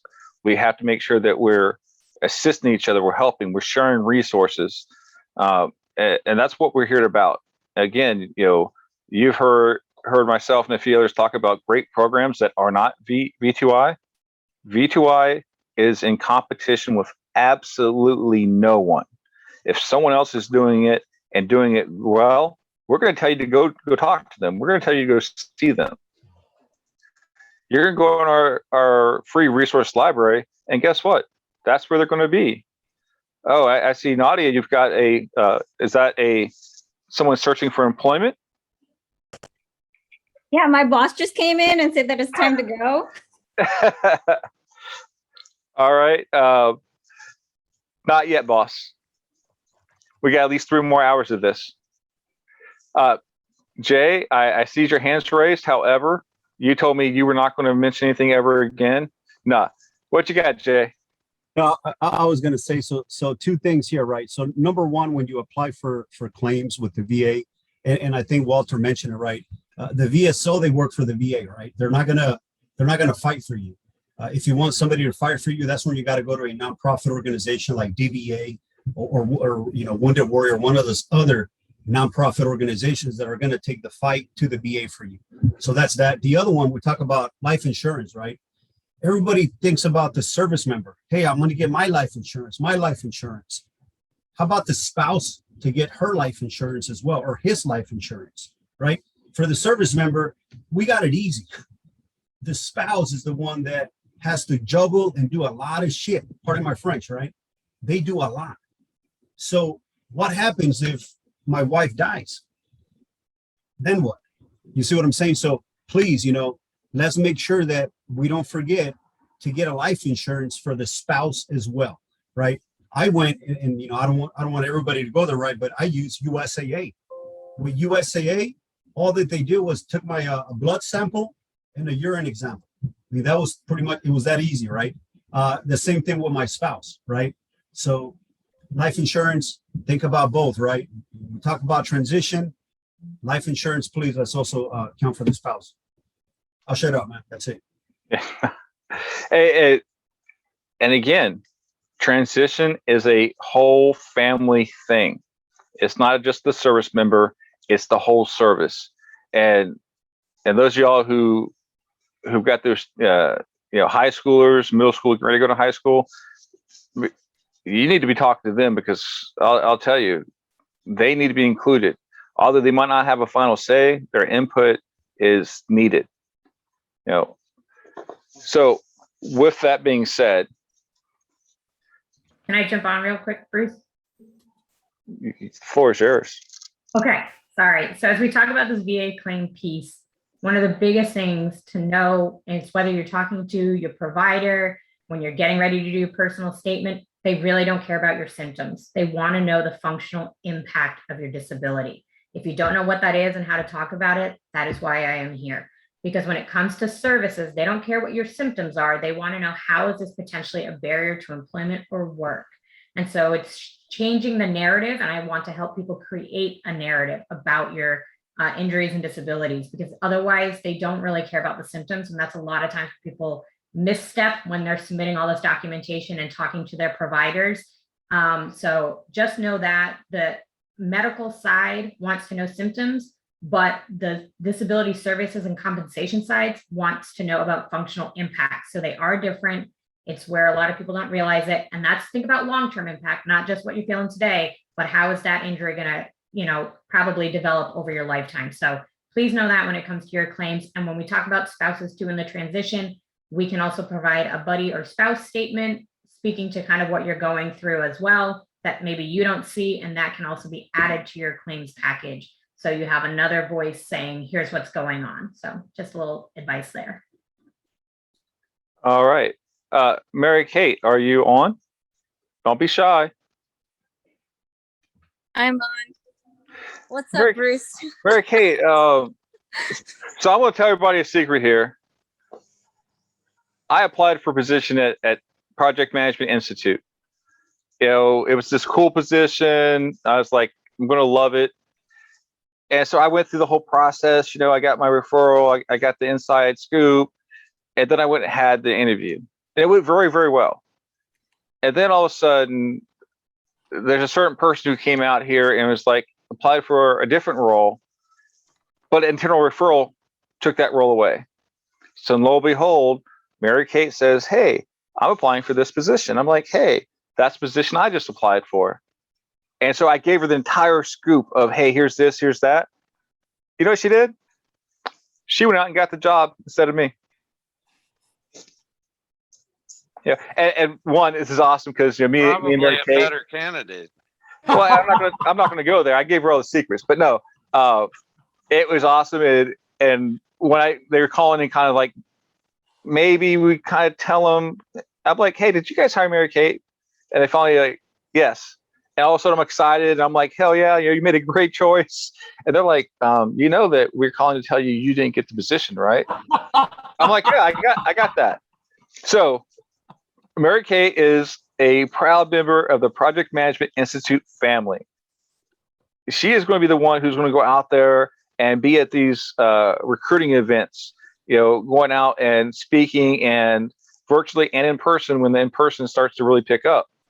So I want Mary Kate to let you all know that there's more certifications than just that PMP that we all think about. So Mary Kate, tell us the beautiful thing about Project Management Institute and the different certifications that are available, please. Yes, thank you, Bruce. And I will say that Bruce mentored himself out of a job. That's exactly what he did, because if that's even a thing, Bruce has proved that it's a thing, because he's been one of my mentors, walked through this journey with me. When I started my transition the end of last summer, I got the job offer 10 days before my last day on active duty and started 2 days after my last day on active duty. So, which was literally a few weeks ago. So the Project Management Institute, we're so much more than the PMP certification. If you actually connect me on LinkedIn, it's in my recent activity. We have a new PMI framework that can help you translate some of the years of experience that you have, at least to give you an idea of which certification would be best for you. We even have a basic course to help you if you don't have that project management experience, but you're interested in getting into project management. But we really are PMI family, as Bruce mentioned. We do have a community and chapters across the country, and we are worldwide. We've been around since 1969. And just check us out, because we really, just the things that project managers are doing around the world just continues to inspire me and empower me.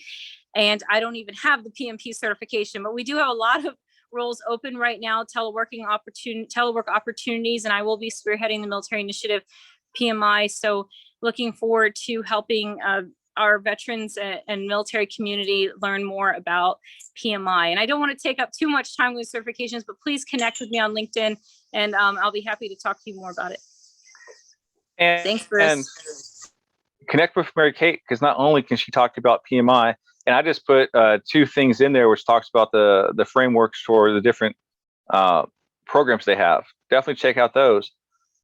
But Mary Kate just successfully went through the transition process. What she's not telling you is she went through Hill Vets. Oh, by the way, she's involved in so many other things. Pick her brain. When you talk about following your passion, Mary Kate, trafficking in humans, it's a huge issue. She's out there on the front lines, fighting the fight, making sure people know. We have to understand what empowers us, how we fill our emotional fuel tanks. So Mary Kate is definitely one of those ones that can speak to that. So I definitely want you to have that. Now, it is my pleasure to tell you that we have reached our number 5 completion, which means the official 23rd virtual networking circuit event is now ending. But the great part about this is I'm going to hit the stop record, and we're going to go into happy hour.